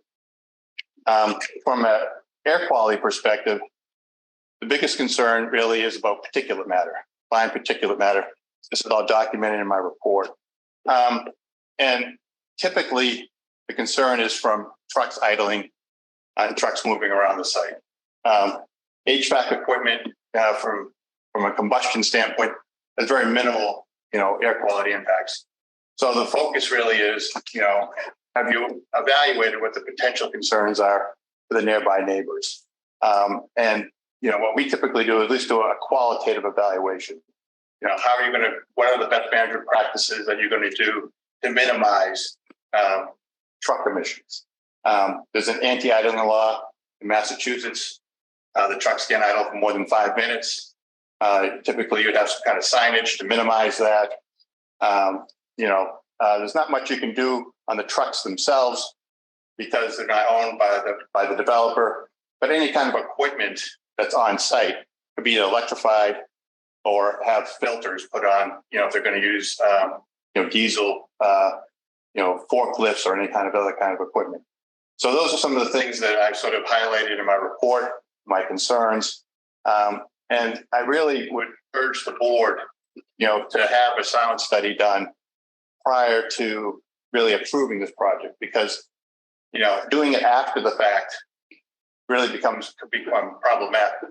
My concern is that there's going to be very low ambient sound conditions. And just put this in perspective, the Mass DP noise policy is based on what they call the L90 sound level. It is the quietest 10% of the time. So if you're taking a 1-hour measurement, it's the quietest 6 minutes in an hour. So, they may say there's lots of traffic and other kinds of things, but all you need is a quiet 6-minute period of time. And all of a sudden you have a sound level that could be, around 25 to 30 decibels late at night, which is, that's even quieter than what this room is right now with HVAC equipment operating. So you have to be cognizant of that. And, and that's why I'm saying I really would urge the board that a sound study be performed to evaluate that, prior to any kind of approval. Certainly, it should be at least some type of conditions going forward.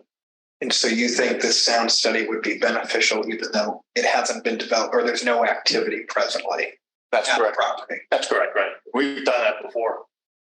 The sound studies that I've submitted as part of my letter are ones that we've done for these kind of spec warehouse buildings. Yeah, I'm just wondering because it's not just work, it would be considered for spec, but the building itself has no activity currently.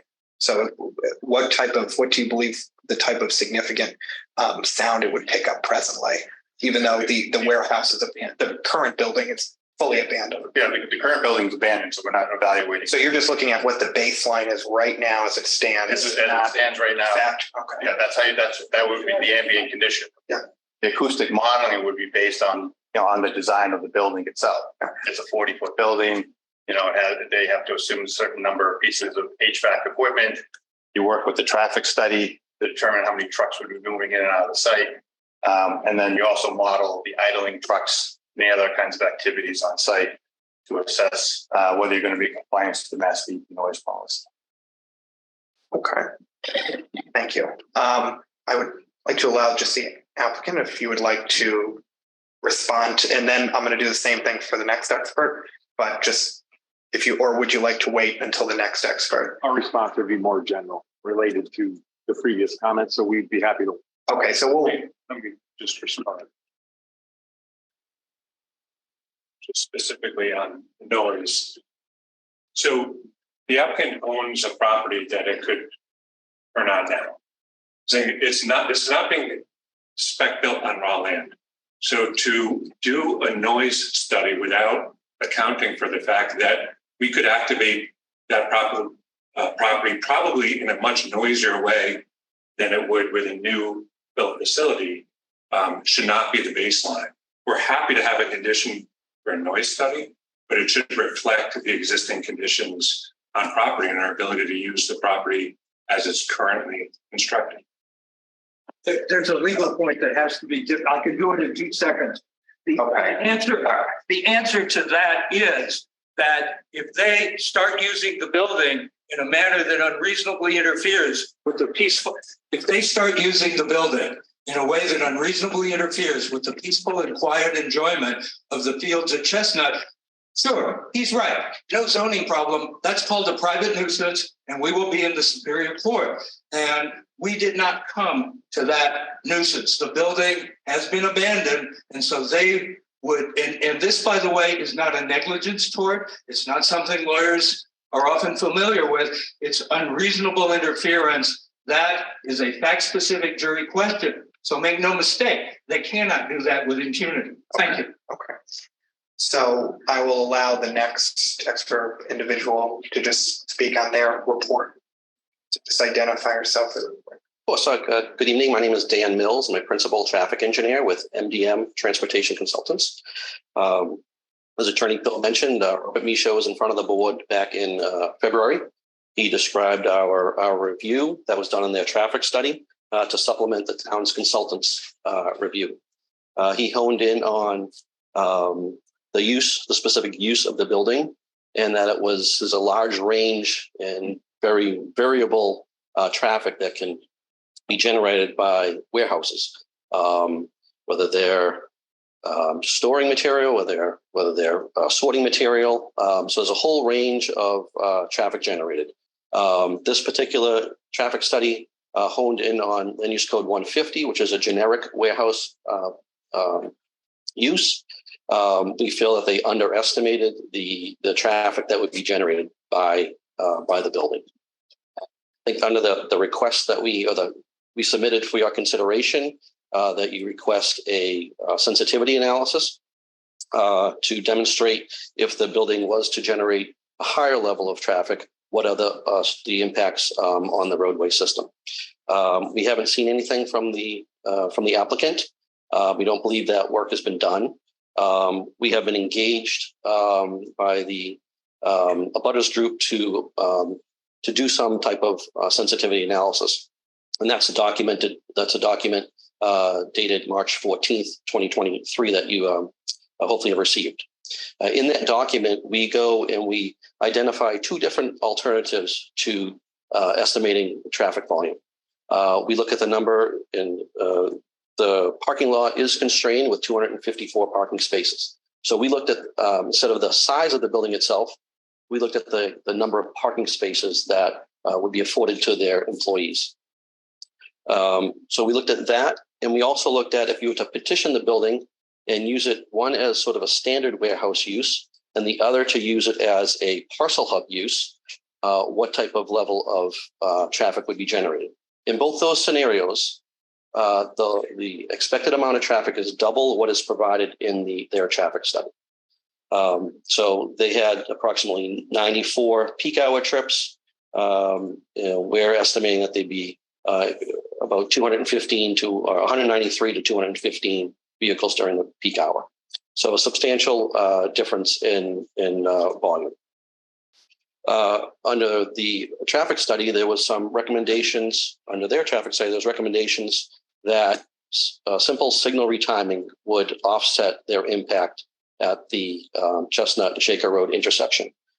If you look at the sensitivity analysis with the higher traffic volume, almost twice as high, it points to more substantial improvements, whether they're turn lanes, additional lanes, or other types of treatments at the location. So it's our finding that based on the highest and best use, the potential for more traffic at the location translates into more mitigation on the roadway system. Again, we submit to the board and recommend that a sensitivity analysis be submitted by the traffic consultant, the applicant, as well as description of and commitments to mitigation that would offset that higher traffic generation. Thank you. Got it. Thank you. If you'd like a response to that. Can I just before you start? So thank you very much for that presentation.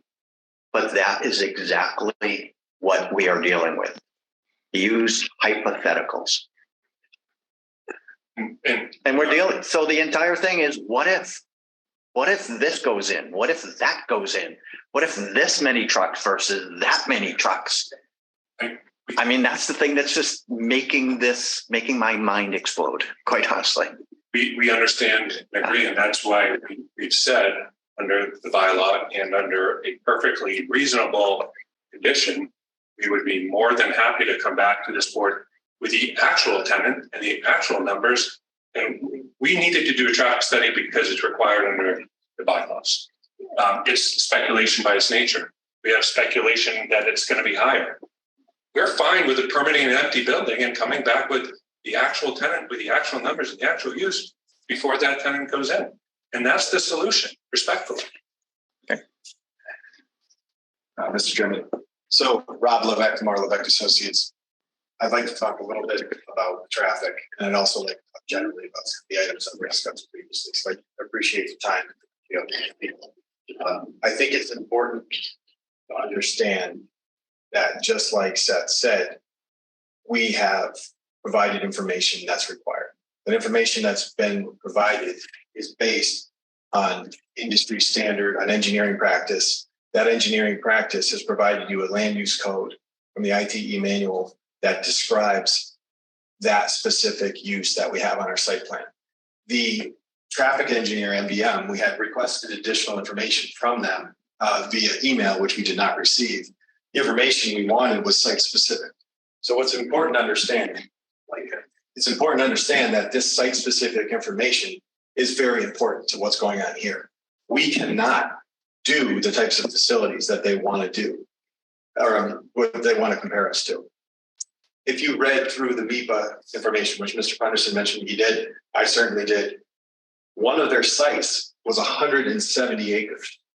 Actually, it was two different parcels, 170 acres total, 100 on one, and then 68 or so on the other. They specifically have very different buildings. One of the sites that was compared to us had a retail component. So these land use codes that are hypothetical are hypothetical. So what they're presenting to you is hypothetical information. What we've provided to you is a land use code that's dictated by the ITE manual for this specific size warehouse, exactly what we're proposing. And respectfully, if we had a tenant, we would use the same land use code. The same exact code would be used if we had a tenant. We wouldn't go on some hypothetical about some other use that we're not trying to do. If you were worried about these Amazon uses or these other uses specific to these other locations, take a look at their site plan. They have much more impervious area. They have way more acreage. We have a 40-acre, 42-acre site. 15, maybe 10, 12, only that number is wetland. It's riverfront area. We can't touch it. It's a great buffer to the fields of chestnut. We can't touch that. So it's really important when I hear the comments, the word arbitrary just keeps coming up in my head. I hear the comments about hypothetical. If we had a tenant and it was Rob's Warehouse, okay? Rob's Warehouse would have to use that same land use code. So we have provided the information. We've provided a very professional traffic study that VHB said was prepared professionally by McMahon Associates, a professional firm. McMahon Associates, who is a professional firm, was peer reviewed by your consultant VHB, who is also a super local professional firm. We both came up with generally the same idea. We've agreed to all of the conditions in those requests. We heard requests tonight. We are absolutely, for most of them, willing to agree to those conditions. So what we have before you is not a fight. We also will have to, as Seth had mentioned, we have to come back to you guys if we get a tenant. You have great regulations. They completely control us. We can't just go in with any tenant. We can't go in with anyone that doesn't have a land use code based on what we're dealing with. As far as the air quality, that's regulated by DEP. As far as the noise, it's regulated by DEP. I think they even said your town doesn't have a noise policy. We're happy to work with you. We're happy to work on conditions. We're happy to look at if there's a need for additional landscaping or additional concerns. We're happy to work with the board. We understand that this is in these folks. This is in everybody's backyard. We get that, but it was there. When the field of chestnuts was contemplated, that property was there. I've been driving by that property since I was a little kid. That warehouse facility is there. Thank you for your time. We appreciate it. We would respectfully request that the board look at the information before them, understand that whether there's a tenant or no tenant, the information that's been provided is professional. The information that's been provided has been peer reviewed. We've had recommendations, which we agree to. Your professional planner who's done a great job with the conditions to protect the town. If there's specific questions on numbers, we're certainly happy to look at those. We've been commenting while the conditions were discussed. Mr. Kingston's additional 2 conditions are okay with us in general. We are amenable to working with the town. We want to make that very clear. We are trying to work with the town here. We understand that there are a lot of questions and concerns raised based on hypotheticals, but we're proposing a very specific project with a very specific land use code. Thank you very much. Yeah, I think the overriding, hold on one moment. I think the overriding thing is that there is a range of hypotheticals, but it also is a generally knowledgeable range of hypotheticals. I mean, there's not going to be 1 million, but there's not going to be, 10. So we can come to knowing the amount of bays and knowing what the building looks like and knowing what typically is used in that type of building. I think we can come up to a reasonable definition, but of course, we don't, have a tenant. I think that's the big thing that some of the folks here have said, some of the folks out there have said. So I think ultimately the question is, is the board willing to approve something knowing that the tenant isn't yet identified, even though the tenant would have to then come back here if hypothetically approved? What is the feeling? We have to by law. Yeah, exactly. So it would come back. We would have a decision right here and, discuss that hypothetically. No, concretely, we have to make it. I mean, hypothetically, if it was approved for us, but if it was, then it would definitely have to happen. That is correct. Yeah. I mean, we do have to sit here and make a decision one way or the other. I agree. And so the question is when? When do we close the public hearing? When do we make our decision? So. John? Yes, Pete. Go ahead, George. I was going to say, if we've heard recommendations on air quality studies and on noise study. My suggestion was that we put that in the conditions. The consultant's suggestion was that we require it before approval. I think that putting it in the conditions, so we have, because all we're going to be able to do is establish a baseline, but we need the baseline so that 5 years from now, when the trucks are going in and out, we do another air quality study to see whether they're impacting the area. We've got a baseline to run it against. And that's why I put it in the conditions. And so make it before, prior to the condition, or prior to them taking the building down, and which would might alter air quality. Do the study, get a baseline. Same thing on noise, and then later on when the thing is operational, we can compare what it was before with what it is after, and we've got something to base it on. But I don't think that needs to be done, in my mind, before we act. Yeah, I can understand. Yeah, I kind of see that, because I guess at least it sounds like, based especially on the sound, which was a very good presentation, it seems like it's just meant to establish a baseline so that at least we would know. And then, so. John? I'm sorry. I just want to say I really respect the effort by the applicant and by the other attorneys. I really think that the last person that presented the sound quality was excellent.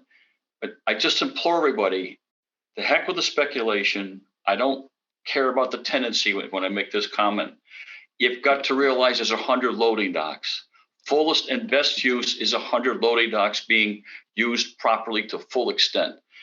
And I just can't reiterate enough that that's what we have to look at, is what is the 100% real potential of the 100 loading docks being used. I don't know how many times a day, but if it's 4 times a day, that's 400 trucks. And that's the only fact that we really have at this point in time. Yeah, I mean, and that ultimately would come down to changing potentially the design of the building, which then I think if we were to be in favor of that or asking for that, then quite frankly, we would not be able to get to a decision tonight. It would have to be at another meeting, because that would require, new plans, if I'm correct. I'm not talking about a new plan. I'm talking about the board saying, okay, I don't know who's there. I don't know what's going to go on, but I know there's 100 loading docks. I know they're going to get used at least 4 times a day, and that's 400 trips. That's a fact. So look at it that way. Reasonable ask. And see how that works with the town, looking at it that way. It doesn't work well.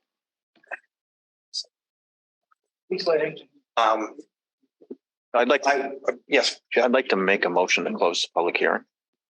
Okay. Would we like one more option? Up to you, your chair. I will allow something brief, and then I will also, to be fair, allow the applicant to respond to your comments. Sure, I'll be brief. The remote individual made the point of the loading docks. We looked at the parking spaces with the land use code 150. We didn't disagree with the land use code 150, but we applied it to employees.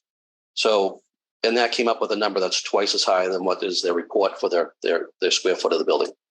We completely respect their consultants. We had actually no disagreements. If they were the minor on all the other aspects, peak hour factor, traffic volume, all those other aspects. It comes down to the trip generation that we had questioned and brought the concerns to. Thank you. Thank you. And the applicant would like to respond. Hi, yes. Jeff Bandini, project manager with McMahon. So we prepared the initial traffic study I presented to the board of the public before. So Mr. Punderson had mentioned the 400 trucks and that potentially being a concern. Our traffic study in table 2 on page 22 did outline a number of passenger vehicles and number of trucks.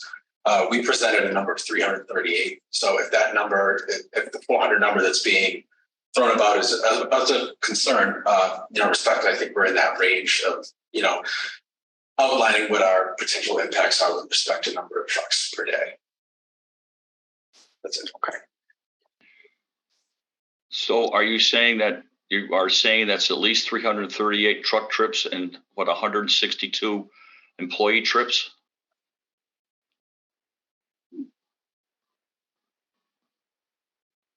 Again, I'm just speaking from the table that has already been recorded. So 338 total trips, 590 passenger vehicles for a total of 928 trips per day.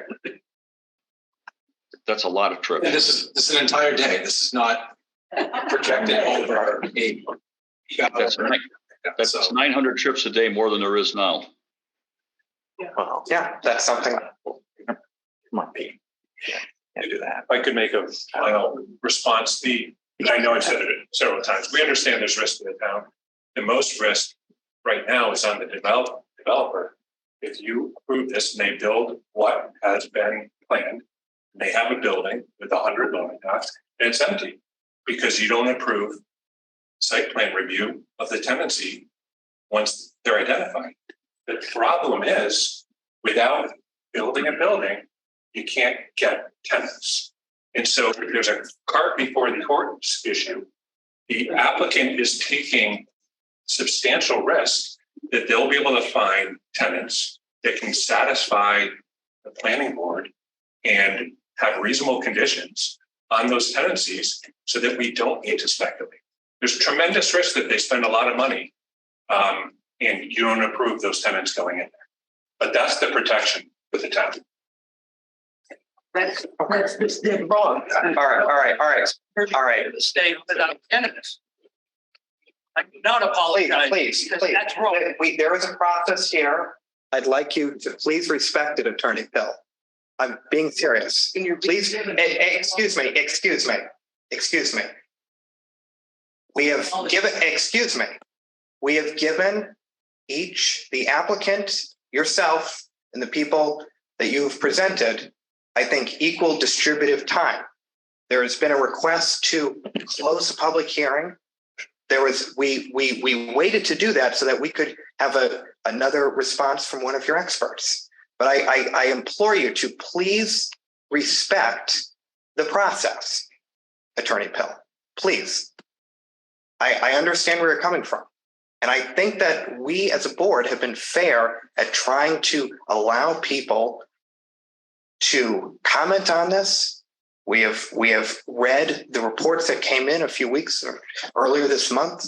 I think we have gone above and beyond.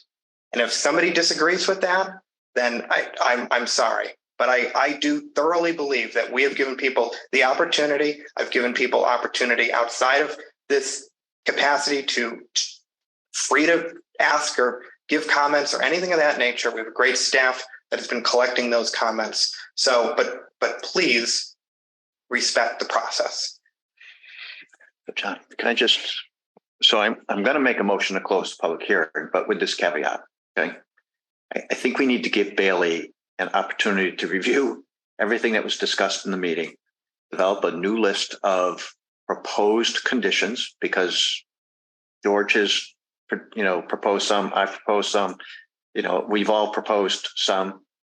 I would ask Bailey to possibly work with the town officials in the appropriate departments to, after you list the conditions, if you could come up with a firmer financial number, because I, again, will say, I think the 265 was light. I'm the last one that wants to keep putting this off, but I think to do it right, he needs some time to be able to do all of that. That's fair. So that's fair. Okay. I'll second the motion. Okay, motion's been made and seconded. Excuse me. Point of order. No, you can't. No, you cannot. Excuse me. Okay, he's the chair. These are the rules that a motion can be made to close the public hearing, and we will discuss that motion. But nothing is out of order. That is how the process is. That is how the process is in the bylaws. And I would ask you, sir, to please respect that. So to the point of taking, role of all of the suggested conditions, I think we can do that. I just want to make one point. The number, again, was established based off of a specific project. And that project, the repavement of 305 feet on either side of the site is based on scientific numbers that were provided by the traffic study that was peer reviewed.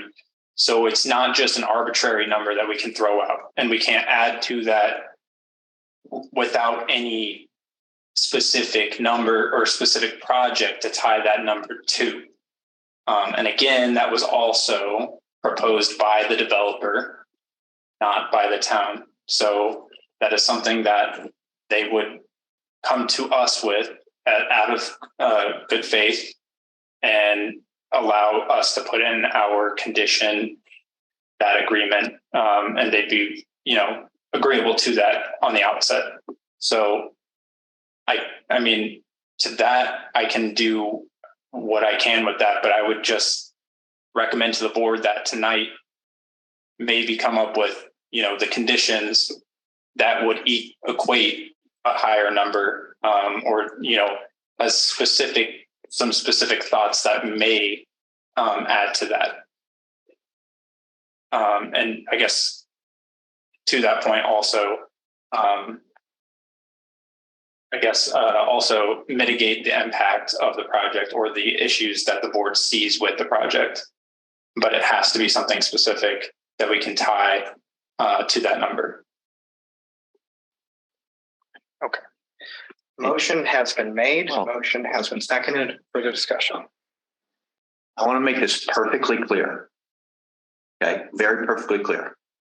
As you go through the board minutes and review them, there are certain recommendations that board members have made that I think there was general agreement. I'm going to use the one I made, which was pedestrian improvements at the bike path. I believe a town council member spoke about that at our last hearing as well. There might be certain type of pedestrian signalization. So if you cross a line, it stops the traffic or something like that. I'm not talking about the $265,000 just for the, let's say, 500 feet. I'm talking about those additional things. I'm talking about the mitigation that needs to be made at the corner of Chestnut and Shaker. Your traffic engineer mentioned that there would have to be. How much is that going to cost? Who's going to bear the cost for that? And they may come up with a number, and DPW might come up with a number.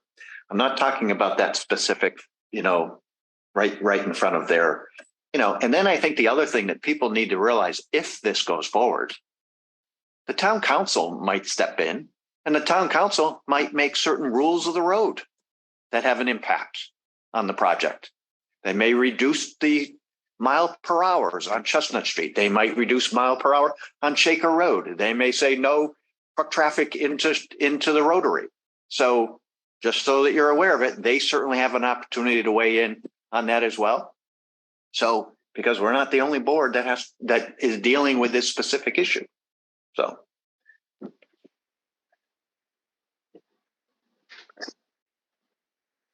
And just clarify that if we do vote to close the public hearing, we can still continue to debate conditions, we can still continue to discuss the project, but we cannot take any additional testimony. I think that's an important clarification.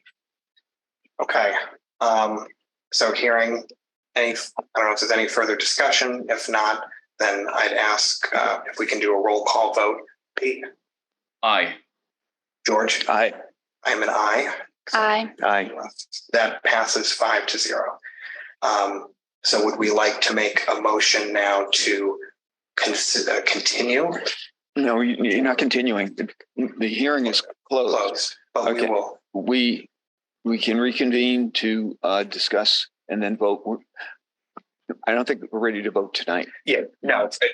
But so my question, I guess, is would we like to set a specific date? So especially that the people that are here, yes, if they, it's still a public meeting, would like to know when that date is. I know we have a meeting for, correct me if I'm wrong, April 4th. We also have one for April 18th. So I'm going to defer to Bailey to see, I guess, looking at the agenda ahead, what would be perhaps the most ideal date of the two, because I don't really want to go beyond. In terms of,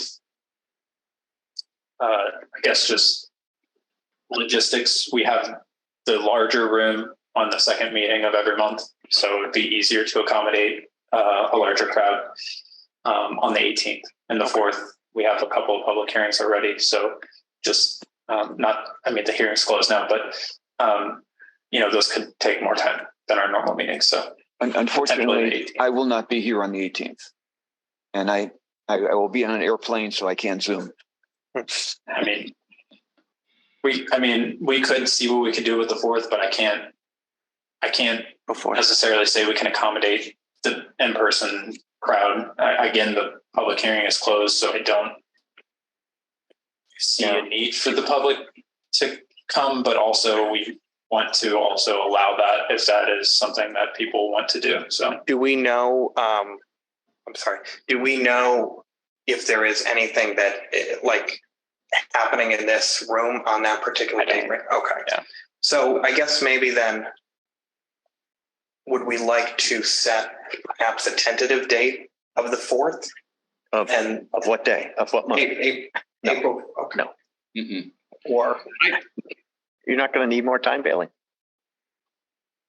I'm trying to give you enough time to. potentially. Hello out there. Yes, Pete. I want George Kingston to be at the meeting that we discussed this at. Absolutely. I 100% agree. So, I think there's April 4th, but I also don't want to go so long as well. So,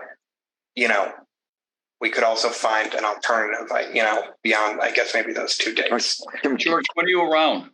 When are you back, George? I think 8 o'clock on the 18th. That's when I land. I'll second. I think this full board should be here to discuss it. Absolutely. So the meeting should be We try everybody's. for the 4th, and if we don't do it on the 4th, then we can reschedule it again. Yeah. I want to make sure like people know that we have a date right now, and then so that we can at least, and then just so that people aren't, not knowing, especially if a decision is rendered. I think that would be fair, very appropriate.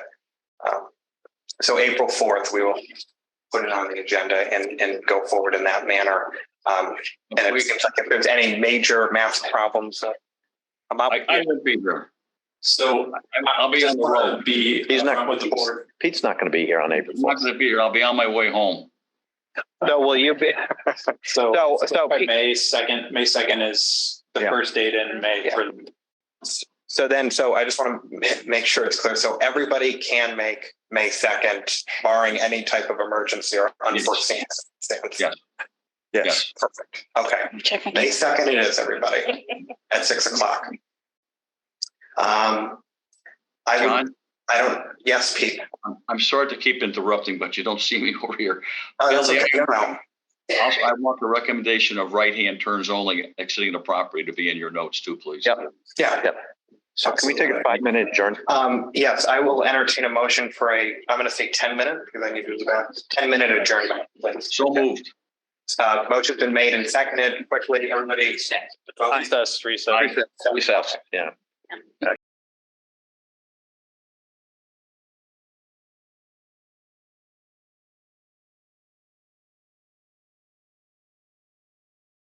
Good. Okay. All right. So we have one other point of other business: appointment of Pioneer Valley Planning Commission, PVPC Commissioner, alternate Commissioner. George, you have been our wonderful representative of the PVPC. I'm not sure how that would we. If somebody, do we have to propose? Nominate somebody, and then there's a. So the process has been done in the past where the planning board appointed the PVPC member, but I think it really under the charter should go to the town manager. So I kind of recommended, and Mary concurred, that we hold the planning board hold a discussion. They make a recommendation, and then she makes the official appointment. Is that how the PVPC rules are? It's the PVPC rules.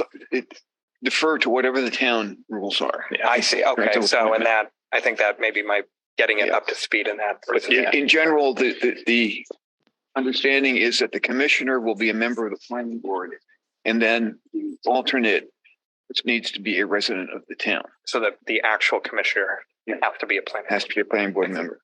And just for your information, being the commissioner, you're invited to 4 or 5 meetings a year. Okay. They're mostly informational. There's 1 meeting a year, which you vote for a slate of officers in the executive committee, which normally there's only 1 slate. So it's not a big time commitment, and it's very informative to go to the meetings, but it's not required that you go to the meetings. I'm asking to be made alternate because I am now the vice chair of the commission, and I'm working with them on their strategic plan. And I don't want to walk out on them. So if I was the alternate, I could continue as a member of the executive committee as their vice chair, and still I'd be there for executive committee meetings, which means I find out what's going on elsewhere, what are the kinds of grants are out there, and I can bring that back to the town, which I've been doing. I recommend George as the alternate member. I second that. So that motion's been made and seconded. Does that require any further discussion on the motion? For a vote. Hearing none, we will roll call that vote. Pete? Aye. I'm not sure if you would abstain or. I'll abstain. Okay. I am an aye. 100%. Yes. All right, that carries 4-0 and 1 abstention. All right, so that brings up the commissioner. Mm-hmm. Are there any nominations? Well, I thought weren't we leaving it to Mary? I think we're recommending. Recommending her. So just like with George's a term is going to be up. Yeah. So he won't be a planning board member. So we'll need a regular commissioner. And technically, I don't know if they have to be. I don't know if you saw the bylaws yet, or if you had a chance to find the bylaws. They're fuzzy on it, but the general rule has been that the commissioner ought to be a member of the planning board. They generally are. So I think it would be, again, like George said, it's not a huge time commitment. So I think it would be good for the board to just appoint someone who could maybe make at least one meeting a year. You interested, Cassie? I served dinner. It's a good gig. Good gig. All right, I nominate Kathy. Why is that the selling point? All right, you can nominate me. What's on the menu, George? Depends. It's a different choice every meeting. Most of the time, it's free goes. I'll do it. Okay, you can nominate. Oh, okay, nominate Russ. He wants the dinner. Motion has been nominated, or motion's been made. Motion to nominate. Recommend. Excuse me. But after tonight, I don't know if I'll get recommended for anything. At least you get the dinners, Russ. Any further discussion? Hearing none. Roll call. Pete. Aye. Sorry, Cassie. Aye. I am an aye as well. No loss here. Aye. And I'm sure. Sure, why not? Okay. Good. 5-0.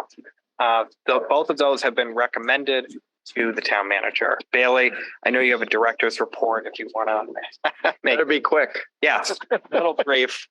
I really don't have much. I was just going to say that the town council, I don't know if I sent that out yet. The town council recommended or referred the bylaw amendments back to the planning board that I had you guys review at the last meeting for self-storage facilities. So that we've put on the April 4th meeting as a public hearing for the planning board. And so that will be on that agenda. And then I'm hoping that that can be reviewed by you guys then and hopefully brought back to them rather than having the joint public hearing like I suggested. Okay. What was the problem? What did they agree with? With the joint public hearing, with the recommendation, or the change in the bylaw, what proposal did they like? I'm not sure what you mean. Well, You mean self-storage? Like, what was the proposal? no, I read the proposal, but why did they send it back to us, George? That's their procedure. Yeah, so typically. Oh, okay, all right. Yeah, the town council refers it to the planning board, and then the planning board makes a recommendation to the town council, and then they'll vote on it. Okay. I thought that was our recommendation. I'm sorry. Okay. Yeah. I got it.